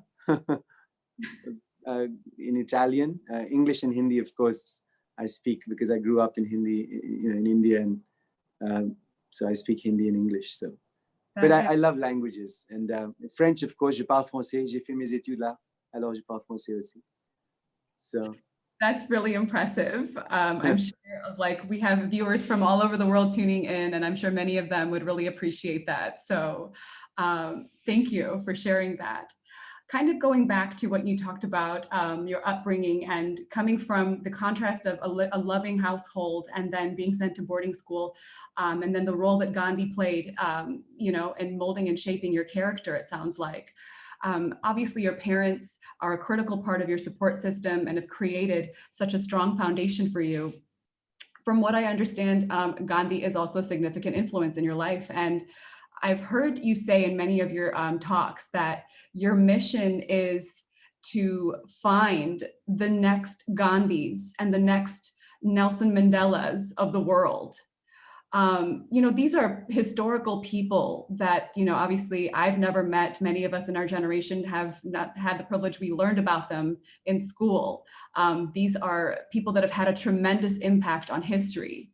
And so what are the values and the attributes that these people, these personalities, these unique people in time projected that you feel our youth should be adopting both in their professional and personal lives that makes you say, this is what I want to see more of? Well, I think the world has some great lights and great examples. You mentioned 2 of the names, but there have been many great leaders over history that I think we can learn a lot from. And so just to make it something that was clear to explain in a simple way, our foundation, the Global Education and Leadership Foundation, TGELF for short, the whole mission of TGELF is to help find and encourage great leadership on the planet. And when we say great leadership, people always say, what does great leadership mean? It's very difficult to define. It's very difficult to explain. But actually, I think unless you can define it and explain it in a relatively simple way, you're not going to get there. You're always going to shy away from the challenge of finding and encouraging and supporting great leadership on the planet. And so for us, we've defined great leadership in 4 buckets. The first bucket is leadership skills, the skills it takes to be a great leader. And I think most of us understand that that's the sort of bookshelf when you go to the library on leadership, all the skills it takes to be a great leader. But the second thing great leaders have is the ability to take risks. You know, many so-called leaders who sit back and don't do anything and are paralyzed, want to keep their positions of power, but don't do much and don't take real risks. And so that's the second quality. We call that decisive action. But those two qualities are not enough, because we know many leaders in history, so-called leaders from Hitler and others, who had leadership skills and were decisive, but clearly weren't the type of leaders we aspire to find and encourage in the world. And that third quality is really one of ethics, morality, a basic sense of values, a North Star which guides one to do the right thing for not just oneself, but for one's people, for the world, for the environment, for other living beings. I think that third quality of ethics is very important. And but is that enough? So leadership skills with a sense of risk-taking and decisiveness and ethics, is that enough? And we all know many people that perhaps have those three qualities. Business leaders today, many of them are ethical, are strong leaders, doing the right thing, building businesses, also, taking risks, navigating the difficult waters ahead. But for some reason, they're not at the same level of leadership as a Gandhi or a Mandela or a Mother Teresa or a Martin Luther King Jr. or an Abraham Lincoln, etc. And the question is, what is that last quality of leadership that one looks for, or one can put into the basket that would make people great leaders? And I think that last quality is altruism. If you look at Ashoka, King Ashoka, Ashoka the Great, he's Ashoka the Great not because he was a great conqueror and warrior, but because at some point in his life, he transformed himself to be a person who cared about everyone, became in his own way a great Buddhist leader, and realized a different path, a path of service, of kindness, of compassion. So I think that last quality of altruism defines great leadership, in our opinion. And those last two qualities of leadership require one to really delve deep within oneself if one wants to encourage and bring out that quality of leadership. So that is what we believe as a little mnemonic, LEAD, leadership, ethics, altruism, and decisive action is the way to think about great leadership. And so when you look at leaders and you vote for them as a citizen of a country, we believe that if you look for those qualities, you'll choose the right leaders. And if you are attracted to that quality of leadership, you'll find those leaders, encourage those leaders, support those leaders. And imagine a world with 1,000 Mahatma Gandhis, Nelson Mandelas, Martin Luther Kings, Mother Teresa's. We'd have a great planet, we hope. And the question is, where are those leaders? We believe they exist. And the key is to find them, encourage them to work together, give them the platform to work together and to do great things on a planet where the challenges are intense, immense, and we don't have that much time. Thank you. Thank you for sharing that model. I really, you think about so many great personalities, and those are some very distinctive features that you've mentioned and characteristics that define, that really set you apart from the rest of the people. Anybody can, you take risks, you make decisions, but really that humanness, that ability to think of beyond just yourself, and that altruism is what I'm hearing that's really that sets you apart from the rest. Why do you feel that it's that there's so few, that we're not able to really find, that you have to really search hard? Like, where are they? Well, I personally believe they exist. I believe that in every child, there are the grains of many of those things. I believe that our school systems, our college systems, the professional tracks that have been created, the global sort of mercantilist society that has brought so many out of poverty and helped so much on the planet, has also at the same time made it difficult for those voices to really emerge.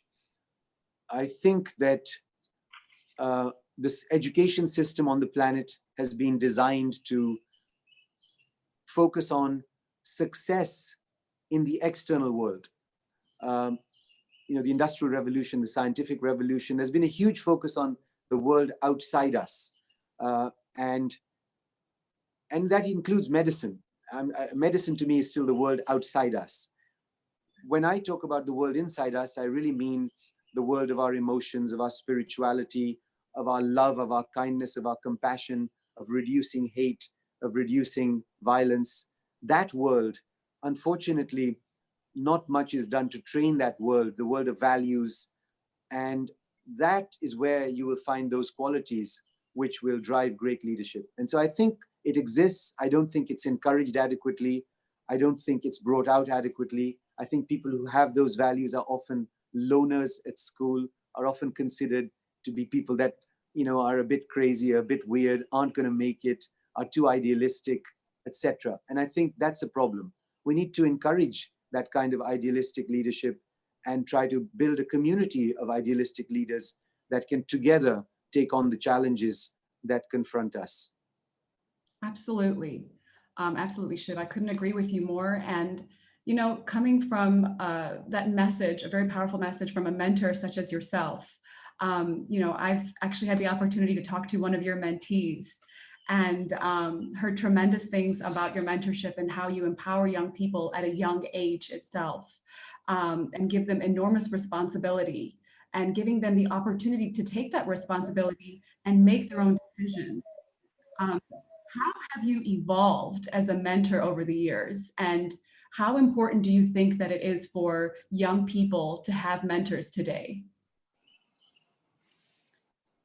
I don't consider myself any great mentor or anything like that. I just think that one needs to encourage this conversation to happen, and I think it happens automatically. One needs to allow the person to develop at the speed they can without having preconceived expectations and notions about age and capability and all of those things which so many of us bring to the table. Just because someone is young in terms of physical age doesn't mean they are not much wiser than many people that are much older in terms of physical age, but are in fact much more adolescent in terms of their spiritual wisdom. So for us, I see every opportunity to interact with young people, so-called as an opportunity to interact with many wise souls, wise people, and I learn every day from them, and I hopefully grow with them. I try and live my life, which hopefully sets an example to others about how one should conduct a life of daily work on one's internal world, the spiritual world, the world of one's own internal development. The external world takes care of itself. I think, we put too much measure by external success and not enough measure by real internal success. And I think Gandhiji was great because he showed that path, as did many other leaders of that ilk and caliber. Sure. And right along with that internal success, I think, a huge factor is the ability to bounce back, the resilience from setbacks that happen to us along the journey. There's several young people that are tuned in. And, I think there's sometimes this fear of failure, a fear to make mistakes that's become taboo amongst millennials and Gen Zs. I think very often young people hold themselves to such high standards. And we're so crushed by the idea of failing and of making mistakes. And the older I get, the more I realize that, how important it was for me to make those mistakes, and to learn the lessons I did from both my personal and professional failures, and that it's okay to fail. So in retrospect, how critical were setbacks and failures in your journey in order to get to where you are today, and how did you handle them? I think, when you're a baby, you try to walk, you fall 20 times a day, 50 times a day, you get up again, you walk again. Failure is inbuilt, and really failure is just a process of learning. And so the question is, what is failure? And if we only focus on the external world, then we get fearful and worried about what failure means, etc. But really, if one looks at the internal world, failure is just a process of learning, another chance to learn, adapt, and change again, the way you did when you were a baby, falling every day. I fail every day in things I try to do, and every day I try to get up and walk a bit better than I did the day before. And I think there should be no fear in that. It's a normal part of life. It's a part of growth. It's a part of contribution. And I think that's a natural part of life. And I think by an excessive focus on the external world and external success, that creates all those false expectations within one. But if one really looks at the internal world in terms of failure, then there is no failure, because everything is a learning opportunity for you to get better. I think it is important, however, to forgive yourself, because you make mistakes, and to forgive yourself, to say, as a baby, you didn't say, oh my God, I fell down, now I can't get up again. You just got up again and kept walking until you walked. So I think it's that same attitude of youthful, self-belief and ability to not take things too seriously, and a focus on the internal world, which is very important. Sure. You pretty much already answered my next question. I was just going to ask you, how do you make sure that you're able to pass on these lessons to young people around you and give them the confidence that it's okay to quote unquote fail and to make those mistakes and to not get defeated by the obstacles and challenges that come your way and that we're faced with in life, because it's inevitable and it's there for our growth. And you said to forgive yourself. That's a huge part of that process and of that growth. So thank you for that insight. I know we got a little bit of a late start today, so I've got some questions that are coming in from our audience. And would you like to have a look? We can take some of those questions as well. Sure, please. So I've got a question here about, what is the role of spirituality in leadership? You could maybe share a little. That's the most important question that has been asked, I think. I mean, of course, your questions were great, but that question hits to the heart of the question of the issue of leadership. And again, I want to separate religion and spirituality, because I don't think they're the same thing. I think religion is a lot of the packaging around some core spiritual values, ideas, thoughts, and lessons from the ancient wisdom traditions. So if we talk about spirituality, which really to me means being a more loving person, a more kind, compassionate person, a less hateful, a less lustful, a less, all of those things that every spiritual tradition teaches you to be, then without spirituality, leadership is hollow. It's a completely hollow artifice. So spirituality is actually the core of great leadership. So if you look at Gandhiji or Martin Luther King Jr. or Mother Teresa or any of these great leaders, they defined their leadership by their spiritual journey, not by their external journey. So I think spirituality is the core of great leadership. But being spiritual doesn't just mean reading stuff. Reading stuff is like reading a book on how to swim. You can read lots of books on how to swim, but unless you swim, you will not be a good swimmer. So spirituality is really about the journey of becoming a more loving person, a more kind person, a more compassionate person, a more selfless person, a more thoughtful person, a more all-inclusive person, etc., etc., etc. And that journey requires daily practice and daily work. Absolutely. I think personally for me, a big part of that spiritual journey has been about self-acceptance also. It's accepting yourself as you are and having the humility to just to really be aware of what's really happening within you, your internal world, as you said. And as a result, and accepting that, being aware is the first step, and then accepting that before you have to be aware of something before you change it and before you, try to further develop yourself on this journey. So that really resonates with me. Another question that we got that came up was, we often hear the statement, you are a born leader. How can a person who is scared or, just a little timid and to take up the actual lead, to consciously inculcate those traits? How can we? I personally think that all human beings have the potential to develop their leadership capacity. So I believe, just like all of us can learn to swim, I believe everyone can learn to develop the skills of leadership, learn what it means to take risks thoughtfully and carefully with balance, learn what it means to be ethical and work on that, and learn what it means to be more altruistic. I think all of these things are things that one can learn and grow and develop. Now, does that mean that some people are not naturally endowed with that? Just like I can't be an Olympic swimmer. I can swim, but I can't be an Olympic swimmer. I believe perhaps some people are given the gift by God to be a great leader, that have that extra something that automatically makes them a deeply ethical, altruistic person with tremendous leadership skills, with tremendous ability to take risk. So I do believe that as well. So I think there's no contradiction. One can become a better leader.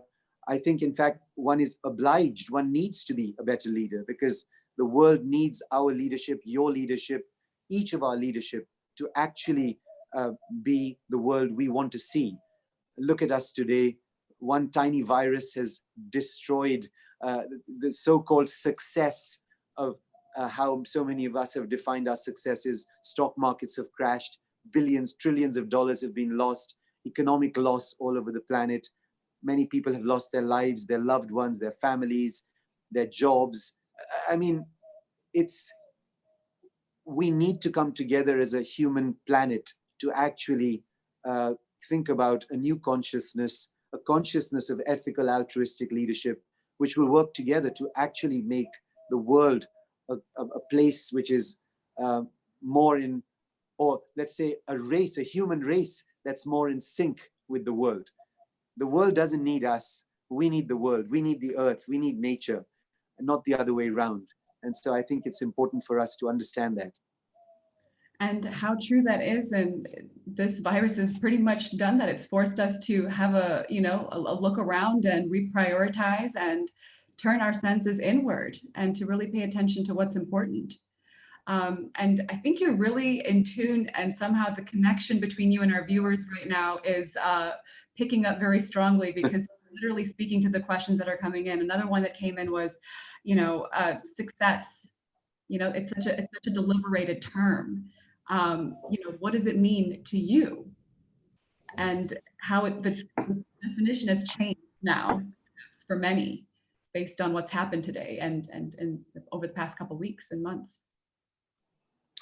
For me, quite honestly, from childhood, success has always been about balancing the inner and outer worlds.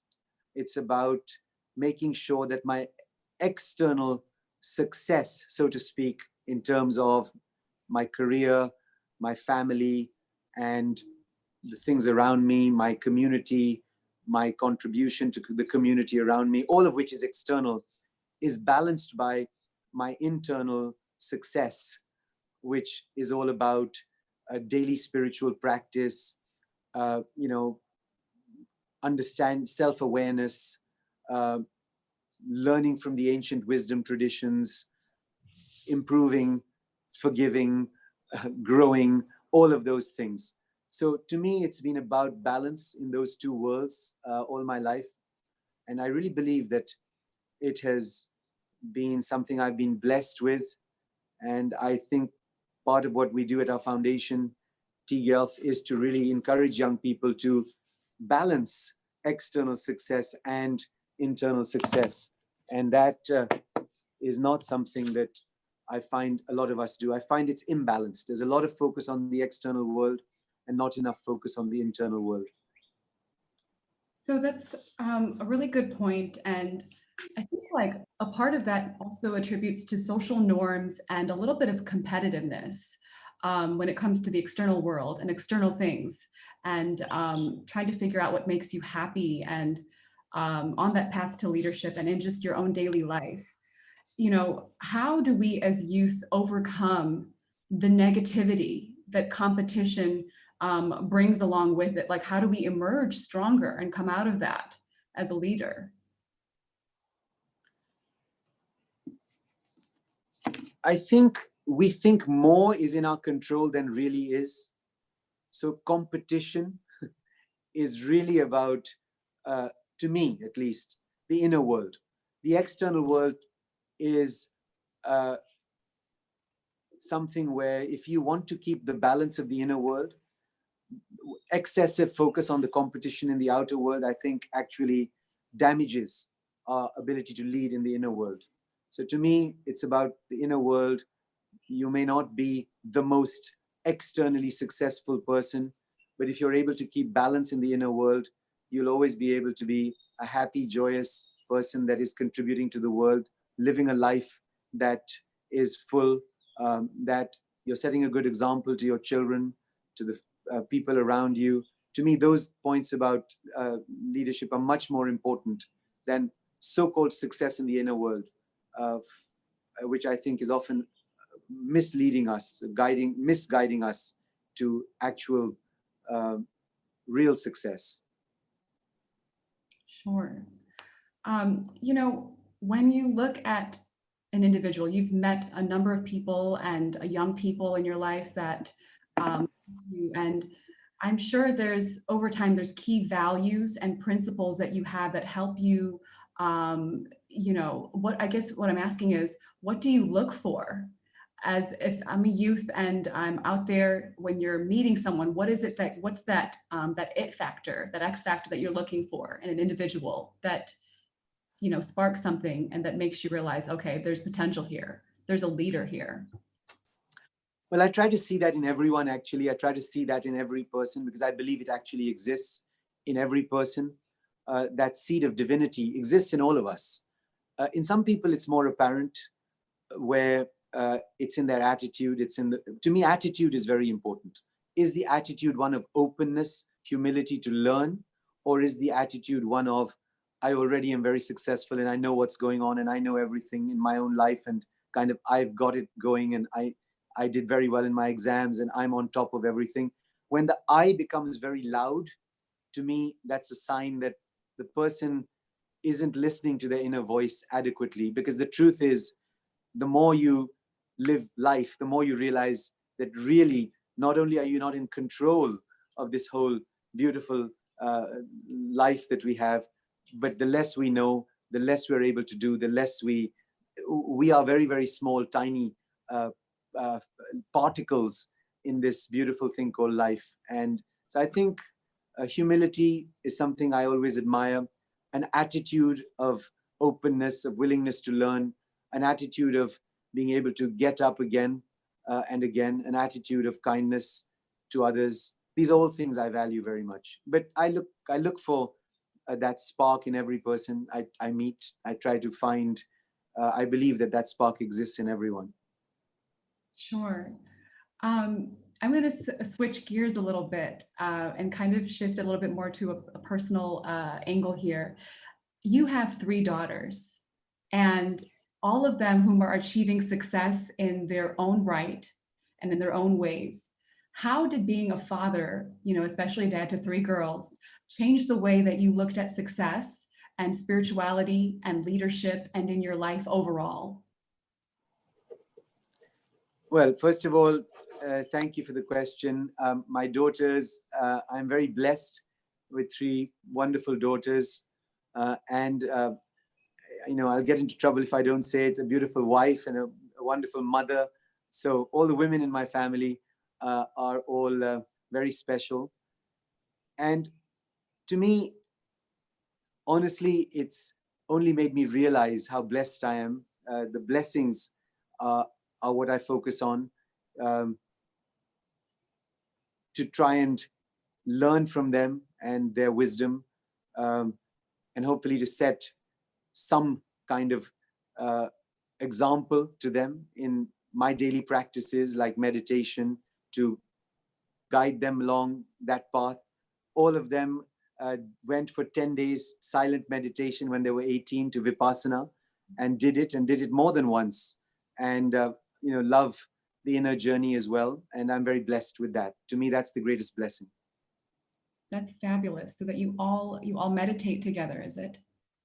Well, during this coronavirus crisis, we've started meditating together, which is one of the great joys and benefits of this lockdown. So we do meditate together these days, and it's been a lot of fun and really enjoyable to do that.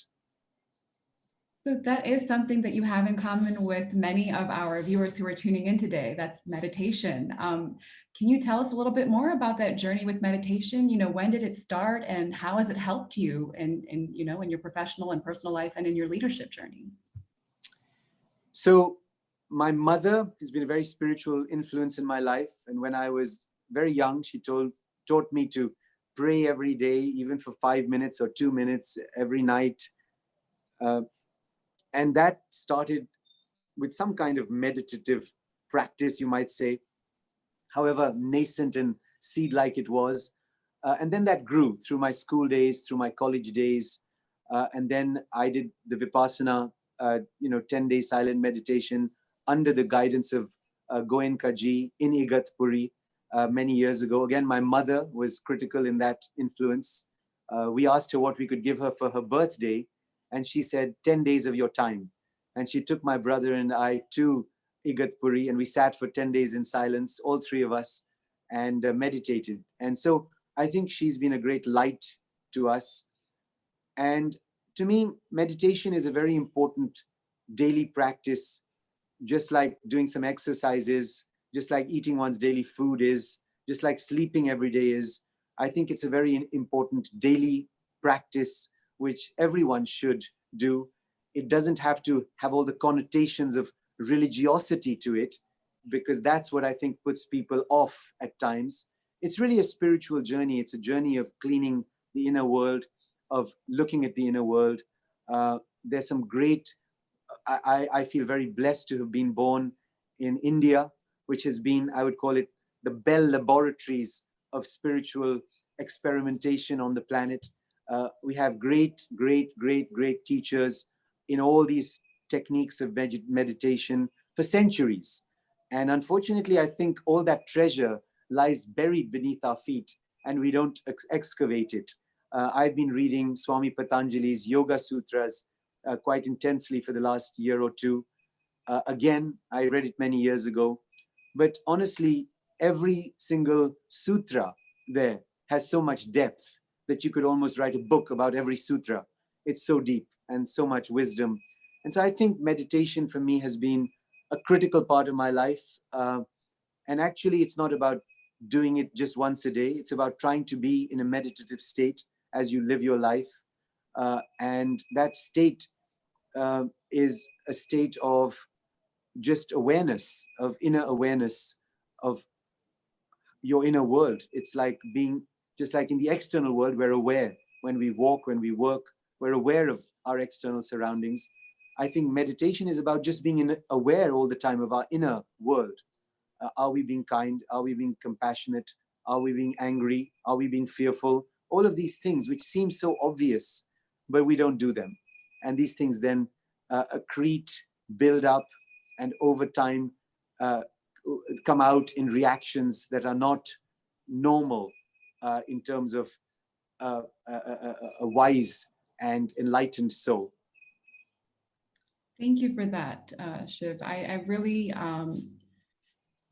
these are a lot of really valuable insights that we can take back with us. And honestly, one thing I wanted to ask you that I've been thinking about, you know, you've operated businesses all around the world in 20 plus countries, picked up 7 languages along the way, you know, and through various conditions, good, bad, ugly, you've seen it all, and it ranges like widely across the spectrum.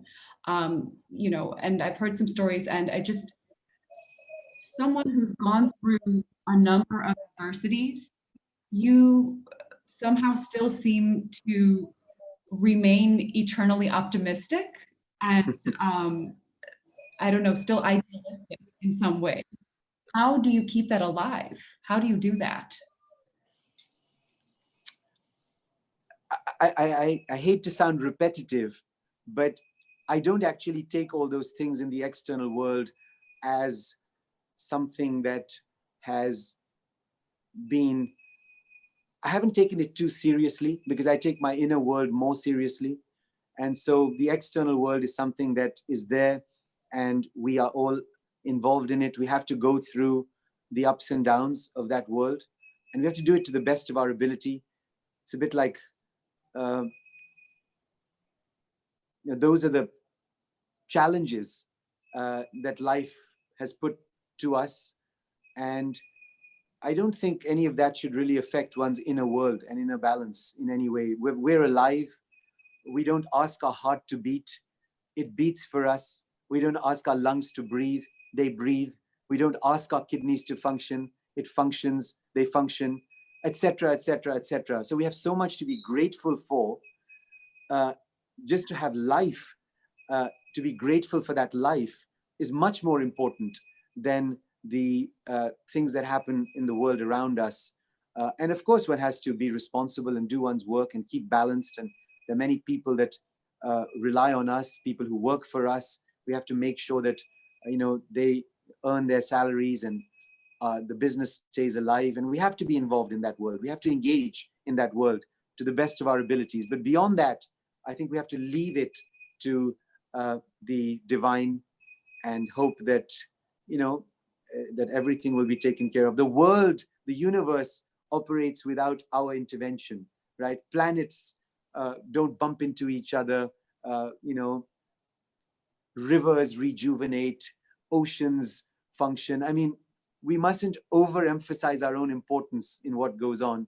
We do our bit. We're a small additional thing, but the really important thing where we can have real influence and do some real work lies within us. And that's where we need to turn our attention and our focus. And that's where we actually have control of is what's going on inside. So to some extent. Thank you for leaving us with that really great message of gratitude. Before we close out, is there any advice that you can offer to our viewers today, especially during these times? It's a lot of uncertainty in the air. Everyone's indoors. We may have a little extra time on our hands, but any guidance or words or advice for the youth that you can offer from your perspective before we close out? So spend time with your loved ones, which you're doing, but take advantage of that because we don't do that enough. And very important, at least advice I'm giving our family is take the time for your inner spiritual work. Do the daily meditation, read about great spiritual teachers, read the spiritual texts of your wisdom tradition, take some time for silence during the week. We have a platform, our foundation has www.ulead.global. Please go there. We have a program called Kuch Karona. If you're sitting at home, Kuch Karona, do something. And that has a lot of fun things that one can do with the family, be involved with. But the most important thing I would say is follow the spiritual tradition. And if anyone wants to reach out to me, my email is shiv@kemka.com. It's easy, or shiv@tgelf.org. Please reach out to us, reach out to me. And, God bless, look after your families, be well, be safe, be healthy, and make spiritual progress during this unique gift of time that the universe has given us. Thank you so much, Shiv. It was an absolute honor and a pleasure to have you with us. I admire and respect you so much and look forward to collaborating with you and your team, to having you back for another session. Again, for those of you who'd like to follow up with Shiv or have any further questions for him and want to know more about TGELF and be part of the community, sign up at ULead platform at www.ulead.global and get a chance to do all that and so much more. Thank you so much, Shiv. And on to you, Diksha. Thank you, both Diksha. of you. Thank you, Teja. It's been a pleasure. Thank you so much. Thanks. Take care. Bye-bye. So to the audience, thank you too for keeping the questions coming. It seems like you really did enjoy this last show. Coming up next, we will get back to menti.com for a quick feelings check and wrap up the evening. And then we have our highlight of the evening, which is Daji and Sindhu in conversation.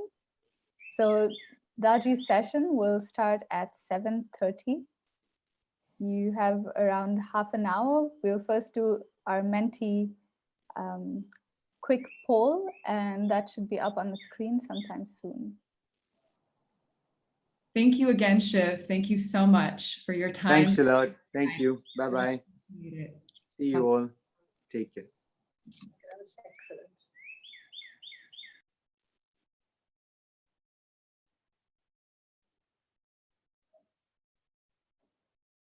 So the Menti code is on your screen now. You should be able to access the poll.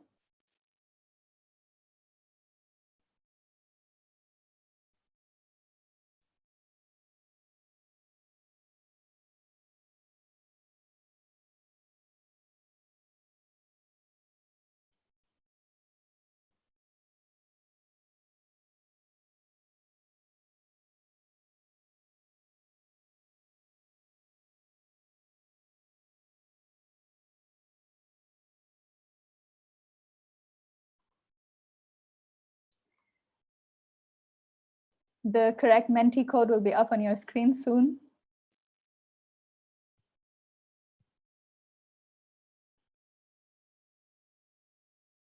There you go.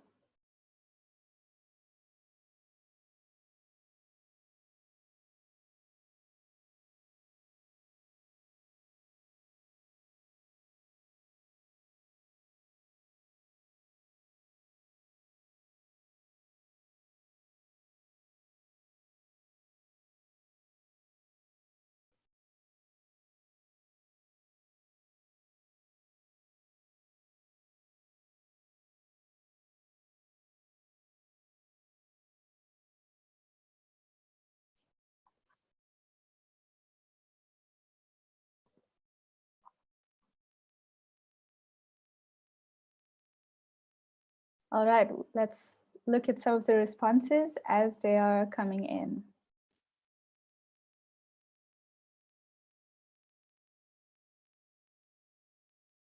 Inspired, motivated, awesome, great, good, relaxed. That's great.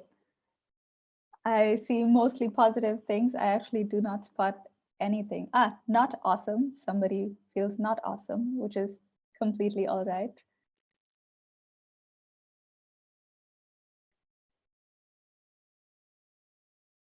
All right, let's go to the next question.